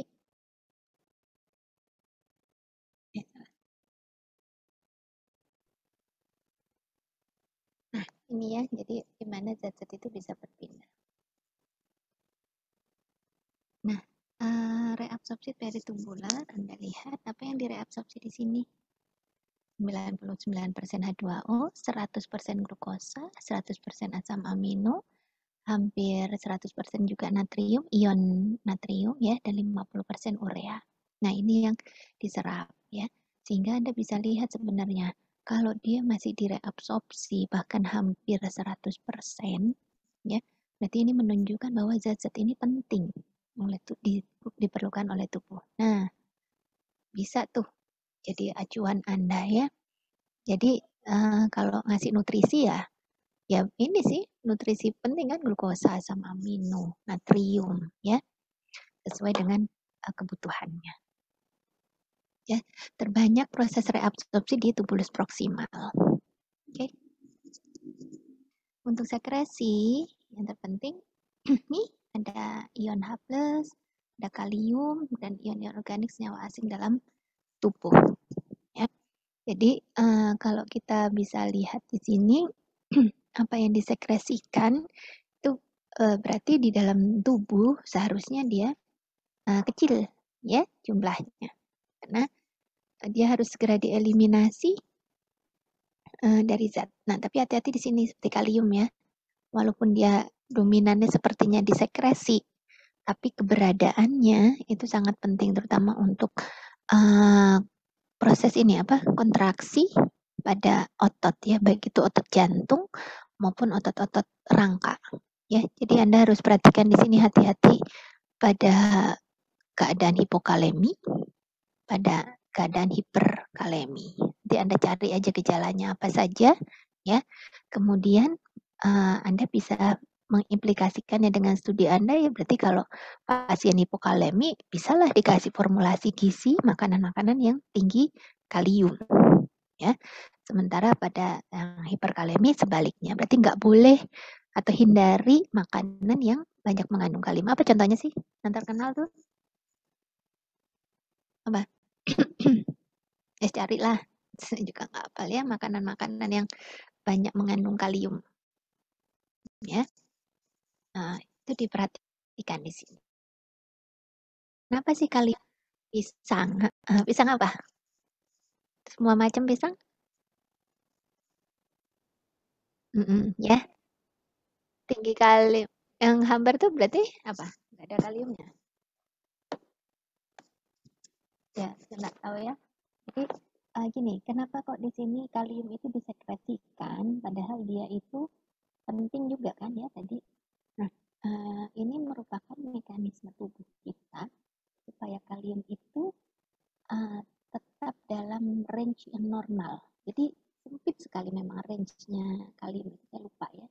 Jadi batas minimal dan batas maksimalnya itu mungkin saya ya, tapi lupa angkanya berapa. Sehingga dia itu tidak boleh di atas maksimum sedikit saja, ya, atau di bawah minimum sedikit saja. Makanya untuk kalium ini juga pengaturannya sampai pada sekresinya. Kalau di reabsorpsi tidak, dia cenderung lebih mudah untuk didapatkan di dalam tubuh ya. Kecuali memang ada kelainan tertentu di tubuhnya tidak bisa menyerap kalium. Jadi di sini kendali kadar kalium juga dibantu dari proses sekresinya. Supaya ya itu tadi, karena kalau melebihin dikit saja itu sudah akan hiperkalemi dan akan berimplikasi pada paralisis dan sebagainya atau kejang ya. Nanti Anda cari lagi gejalanya ya. Jadi makanya kemudian ada mekanisme tambahan dari ginjal untuk bisa mengeliminasi kalium hidrogen ya, supaya tidak sampai melebihi range maksimalnya. Ya, ini ekskresi urin sudah. Hasil filtrasi yang Anda lihat ini ya. Jadi dari air yang difiltrasi, yang kemudian direabsorpsi 99% sehingga jumlah inilah yang ada di dalam urin. Anda lihat glukosa di urin tidak ada, 0. Jadi kalau ada glukosa di dalam urin berarti ada sesuatu sama ginjalnya, sama proses reabsorpsinya atau filtrasinya ya. Oke. Konsentrasi urin. Ya, konsentrasi urin dengan peran hormon. Di sini ada ADH. Jadi pelepasan ADH terjadi pada keadaan volume darah yang turun, tekanan darah turun, dan juga peningkatan osmolaritas. Ya, Anda lihat di sini, ketika terjadi water deficit atau dehidrasi, banyak osmolaritas plasmanya meningkat ya, karena kan kental. Ya. Sehingga ini yang nanti akan menstimulus ADH ya, dan juga ini arterial pressure-nya juga. Sonsi, bantu jaga daya tahan tubuh, siap asik. Talamus untuk kemudian yang kita tahu sini ya udah akhirnya akan menyebabkan kita untuk minum ya. Yang ADH ini akan berperan untuk meningkatkan reaksi dari 10 seconds left.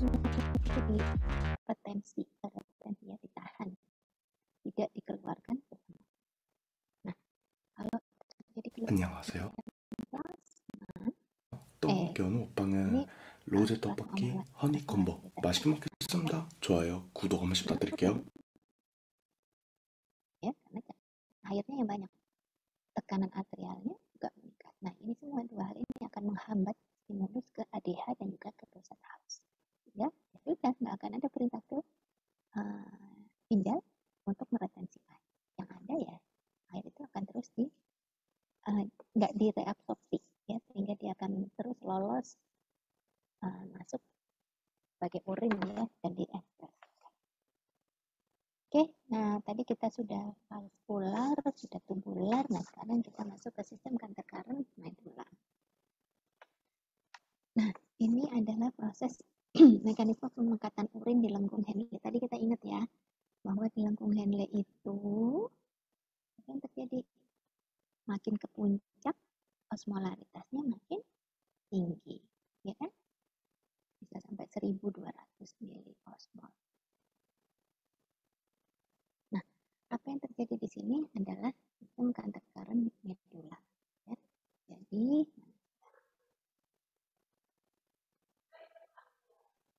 ini ya. Jadi yang bagian descending, ya, ini bagian descending, ini bagian ascending. Yang bagian turun ini sifatnya apa dia? Permeabel terhadap air, tapi tidak ada reabsorpsi natrium. Tidak ada reabsorpsi. Sehingga apa yang kita temukan di descending itu airnya akan diserap, direabsorpsi. Sehingga apa, kalau airnya direabsorpsi makin lama makin pekat, ya kan? Makin pekat. Ya, tinggal bisa terlarutnya aja. Nah, sementara yang di ascending dia ada aktif transport dari natrium, tapi impermeable terhadap air. Sehingga semakin ke atas, dia semakin encer. Karena natriumnya dipompa keluar, tapi airnya tetap retensi di tubuh. Nah, ini adanya perbedaan konsentrasi vertikal ini dari 600, 800, 1000, 1200. Di sini 1400 ya, biasanya 1200. Nah, ini juga akan diikuti oleh perbedaan konsentrasi di intersisial. Jadi intersisialnya konsentrasinya mengikuti tubulusnya. Bentar ya. Kita carikan gambarnya.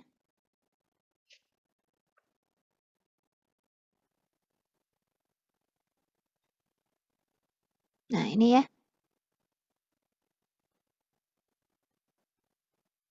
Nah, Anda lihat ini ya. Jadi warnanya intersisial ini kan jaringan intersisial ya. Osmotic gradientnya tuh semakin ke medula semakin pekat, semakin kental. Ini mengikuti dari konsentrasi di tubulusnya karena ada proses osmosis di descending dan ada proses transport aktif natrium di ascending ya. Sehingga ini juga akan menentukan konsentrasi darahnya ini ya, yang menggambarkan bagaimana keadaan cairannya dalam tubuh. Oke. Ya. Nah, sampai sini bisa dipahami ya untuk counter-current mechanism. Saya insya Allah ya. Oke, nah sekarang kita masuk ke proses mixing. Proses berkemih ya. Jadi proses berkemih ini sebenarnya proses yang disadari atau refleks?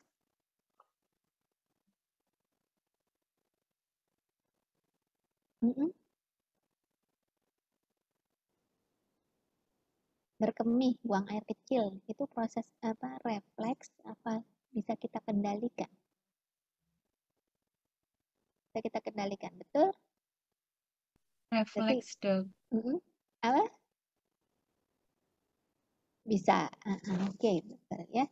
Tapi udah pernah nyoba nggak ketika Anda betul-betul kebelet ya, penuh kemihnya, terus Anda ke kamar mandi, Anda, ya saya mau berkemih gitu ya, terus di tengah-tengah tuh Anda tahan gitu, bisa nggak? Jadi udah lagi ngucur nih, ya bayangin sendiri aja ya, sudah proses buang air kecil terus Anda tahan gitu, kira-kira bisa nggak? Sulit ya, sulit ya. Nah terus kita ingat nggak? Ini apa nih namanya? Yang kayak balon itu apa? Kandung kemih ya. Kandung kemih tersusun dari otot apa? Otot polos apa otot rangka? Ada nggak di anatomi? Otot polos ya. Sifatnya otot polos apa? Sifatnya otot polos. Apa? Bukan elastis, apa lagi? Bedanya otot polos sama otot rangka biasanya. Ayo waktu SMP rasanya, SD, SMP. Bekerja di luar kesadaran. Betul ya, otonom. Ya Mbak Kanai saya. Tidak disadari. Ya, jadi Anda bisa tahu kan kenapa sih kok kalau ini sudah kontraksi ya. Jadi saat kita pipis berkemih, itu kan ini kontraksi ya, mengkeret untuk apa? Untuk mengeluarkan urinnya. Ya sulit akan untuk kita hentikan karena dia sudah refleks. Tapi ya ternyata proses mixi atau berkemih itu adalah proses refleks yang difasilitasi. Artinya apa difasilitasi? Artinya dia juga bisa dikendalikan oleh pusat di otaknya yang lebih tinggi, yaitu di daerah pons ya. Jadi pons itu ada pengendali mixi ya, yang mengendalikan ini sphincter eksternalnya. Ya. Nah, sphincter eksternal ini otot rangka. Ya, jadinya apa? Ini yang kemudian membuat kita bisa kapan nahan karena dia mendapatkan perintah dari otak. Ya. Otak. Iya, kayak keran. Ya, dia tuh kan melingkar ya, kayak cincin. Namanya sphincter tuh cincin. Kalau dia kontraksi, dia jadi lebih nyempit. Ya, kayak buntu. Tapi kalau dia relaksasi, dia jadi melebar. Diameternya terbuka. Ya, kayak cincin. Intinya sphincter tuh cincin. Jadi kalau, nah di tengahnya itu adalah uretra. Ya, jadi kalau, kelihatan ya, kalau misalnya dia kontriksi, dia menyempit kayak nutup uretranya. Tapi kalau dia relaksasi, dia membuka, akhirnya pipis lah. Nah, yang itu yang mengendalikan adalah otak ya, dari berdasarkan perintah otak yang ya kita sendiri yang menentukan. Nah, kapan kita kok tahu kalau kita mau pipis kapan enggak? Ya, sebetulnya secara alami di apa namanya? Di kandung kemih ini ada reseptor regang ya atau stretch receptor. Stretch receptor. Yang mana dia akan kalau dia teregang, jadi kan kayak stretch receptor, berarti reseptor yang sensitif terhadap regangan ya. Jadi kalau apa namanya nih kandung kemihnya teregang karena terisi urin, maka reseptornya ini aktif. Dia akan memberi stimulus ke saraf sensoris untuk ke otak akhirnya. Masih tahu otak lah. Kalau ini kandung kemihnya sudah penuh gitu ya. Sehingga otak kemudian memberi perintah kepada eksternal sphincter ini untuk apa? Relaksasi apa kontraksi? Kalau udah penuh, relaksasi ya. Nah, ketika ini relaksasi juga ada apa? Stimulus lagi ya, stimulus tapi ini dulu mendahulukan ini dulu ya, impulsnya ini juga ke saraf-saraf di kandung kemih untuk bisa kontraksi. Ya. Akhirnya terjadilah proses pengosongan urin. Nah, kalau sudah dia diperintahkan ayo kontraksi, ya udah dia bakal kontraksi terus sampai kosong atau sampai urinnya tersisa sedikit lah, itu masih bisa ditahan ya. Bisa dipahami sampai sini ya? Oke ya. Nah, apa namanya? Kalau misalkan ada makanan yang meningkatkan produksi urin ya, misalnya apa? Ya minum teh, minum kopi itu kan jadi cepat pipis ya. Ya itu sebetulnya ya dia semakin membuat penuh ininya maaf, kandung kemihnya ya. Karena produksi urinnya banyak, kandung kemihnya jadi penuh ya, lebih sering terangsang regangannya. Akhirnya ya itu kita segera dapat perintah tuh, ini udah penuh, ayo kebelet pipis segala macam ya. Nah, tapi ya karena dia otot oh ya, dan sebetulnya rangsangannya itu tidak nunggu sampai penuh. Jadi setiap bertambah ada ya setiap menitnya itu kan, jadi ginjal itu kan memproduksi urin kan nggak jreng gitu ya, maksudnya harus jam terakhir itu langsung 1,5 liter kan enggak, separuh sedikit bertambah. Nah, setiap ada penambahan sedikit itu juga meregangkan sedikit dari stretch reseptornya. Nah, setiap teregang sedikit itu ada tuh impuls ke kok hilang. Impuls ke otak. Ini sudah terisi sedikit. Jadi kadang kita bisa kok ya mixi atau buang air kecil walaupun nggak kebelet banget. Ya nggak? Ya karena sudah ada walaupun sedikit ada rangsangan ke otak untuk memberitahu ini sudah terisi sedikit. Ya. Oke, itu tentang mixi. Nah, ini. Jadi akan ada kontraksi ya, tapi kalau nggak dihiraukan ya hilang lagi. Mungkin kebelet tapi terus apa? Ngelamur yang lain ya nggak akan kebelet lagi. Tapi terus nanti siklusnya kembali. Jika ada 200 sampai 300 ml urin terakumulasi lagi di vesika uriner ya. VU itu vesika uriner. Ya. Oke, ini gangguan-gangguannya aja. Nah, ini dialisis cuci darah ya. Jadi alatnya menggantikan fungsi ginjal. Nih, membran semipermeabel ya. Jadi dicuci ya. Luar biasanya ya tubuh kita tuh ginjal itu loh sudah luar biasa bisa melakukan alat kerjanya dan jauh lebih sempurna daripada alat ini. Dan gratis lagi ya, kasih. Makanya dijaga ya untuk kesehatan ginjalnya. Baik, ini summary-nya bisa Anda buat sendiri ya. Kalau saya suka sekali bikin summary belajar. Jadi apa yang Anda pelajari hari ini tuh bisa 1 lembar aja ya. Misalkan di kelompok rumus tadi terjadi filtrasi ya. Tulis saja apapun tentang filtrasi di kelompok rumus. Misalnya tadi zat apa yang lolos filtrasi, zat apa yang tidak lolos filtrasi. Kemudian membran filtrasinya ada berapa, parameter apa yang digunakan membran filtrasi untuk memilih zat mana yang lolos, mana yang tidak, misalkan gitu. Ya, di reabsorpsi glomerulus kan tidak terjadi ya, kadang nggak usah tulis. Sekresi juga nggak ada di glomerulus. Di proximal tubulus tidak ada filtrasi, ya, juga nggak ada filtrasi, ini nggak ada, dan terus tapi ada reabsorpsi. Apa yang direabsorpsi? Apa yang disekresi? Prosesnya bagaimana? Gitu. Ini ya bisa Anda isi substansiesnya apa, prosesnya apa, karakter filtratnya. Jadi misalkan sampai di proximal ini karakternya dia filtratnya 300 ml, ya hampir sama dengan cairan tubuh ya. Tapi begitu sampai di ini loop of Henle ya yang puncaknya ternyata dia 1200 ml karena ada apa? Karena ada kanker karang. Gitu ya. Oke, baik. Rasanya sudah habis.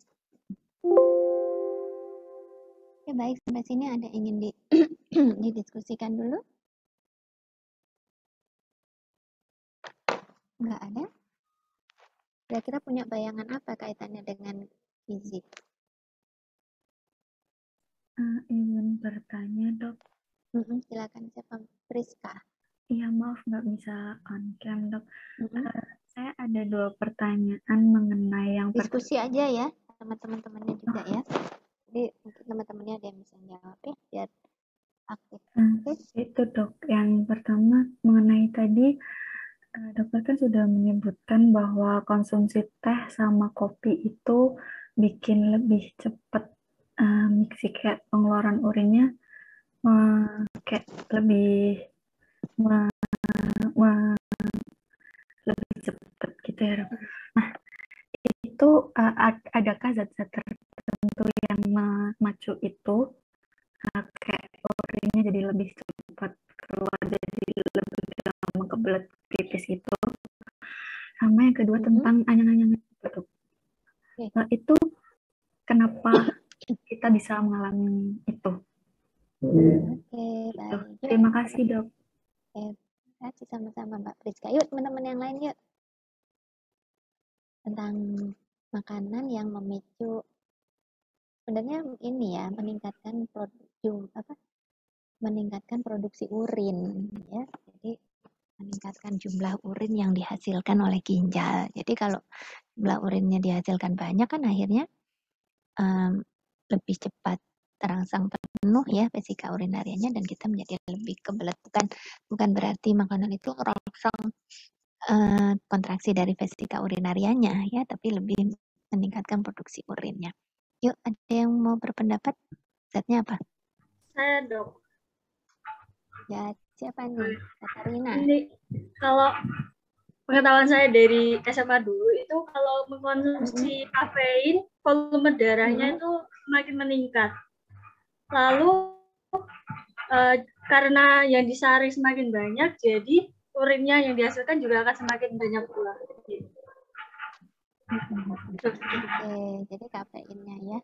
Oke, makasih Mbak Katarina. Betul ya, jadi memang itu juga, dan ada lagi dia juga merangsang sistem saraf simpatik juga ya, yang pada keadaan normal dia bisa meningkatkan itu GFR-nya. Ya. Oke. Nah kalau di teh juga ada tein itu ya yang mirip dengan kafein. Oke, ada lagi yang lain? Mbak Sasha tadi ya?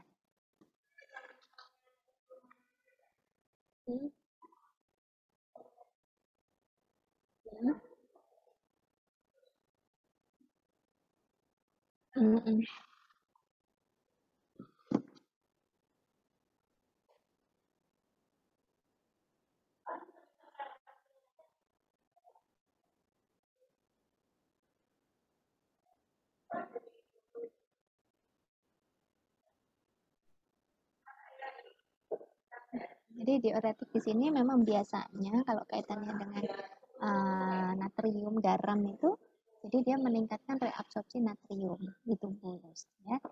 Jadi ketika reabsorpsi natriumnya kok reabsorpsi, salah. Sekresi ya, sekresi. Jadi natriumnya lebih cenderung ditahan untuk tidak direabsorpsi, jadi dia tetap ada di lumen, ya. Nah, kalau natrium itu ada banyak di lumen, kita tahu bahwa sifatnya natrium itu nanti akan menarik air, ya. Jadi tingginya kadar natrium di tubuh akan menarik air juga, ya, sehingga semakin banyaklah volume air di dalam tubuh. Nah, kalau volume air di tubuh meningkat, maka ya sudah, akhirnya volume urinnya juga akan meningkat. Ya, seperti itu Mbak Trisya. Ya. Ya, baik Dok. Terima kasih. Apalagi yang satu lagi tadi pertanyaan. Mengenai itu Dok, anyang-anyangan. Oh, anyang-anyangan. Ya, anyang-anyangan itu apa sih bahasa Indonesianya? Kurang tahu Dok. Ayo apa teman-teman, anyang-anyangan. Poliuret. Selalu kebelet pipis paling. Oke, ya. Ya, biasanya disuresis ya, atau perasaan nggak nyaman lah ya. Jadi karena memang selalu ada rangsangan untuk pipis. Ya, jadi memang biasanya kan karena infeksi ya, ada infeksi saluran kemih, maka infeksi atau peradangan di saluran kemih itu akan memberikan stimulus ya pada sensoris di vesika urinaria itu untuk memberi sinyal ke otak ya, memberitahu bahwa ini penuh gitu. Jadi ada stimulus, tapi sebenarnya enggak ya, sehingga yang kita rasakan itu adalah kita ingin ada rangsangan untuk mixi, ada rangsangan untuk mixi, ada rangsangan untuk mixi. Padahal itu stimulus yang tidak tepat ya, karena ada radang akibat infeksi di urinaria itu. Ya. Nah, biasanya kecuali memang itu yang infeksi. Atau ketika memang ada sumbatan ya, ada sumbatan di uretra ya, jadi yang di bawah. Nah, ketika ada sumbatan, maka tidak tuntas tuh tidak tuntas pengosongan kandung kemihnya, dan itu akan terus memberi stimulus. Kayak tadi kan sudah saya sampaikan ya, terisi sedikit-sedikit itu juga udah ada stimulusnya. Ya, bahwa vesika urinaria kamu mulai penuh nih, gitu kan, ada. Tapi kalau nggak kita hiraukan ya sudah akan hilang lagi.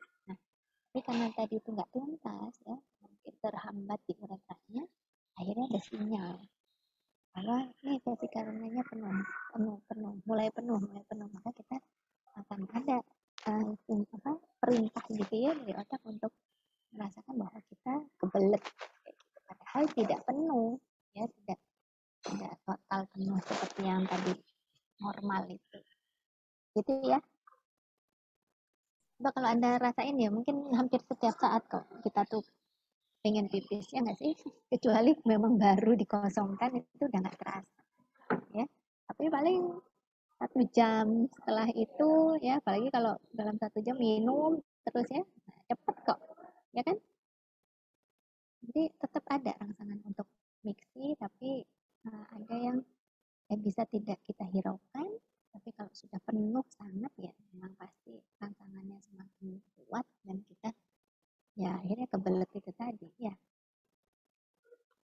Oke, ada lagi? Terima kasih atas jawabannya.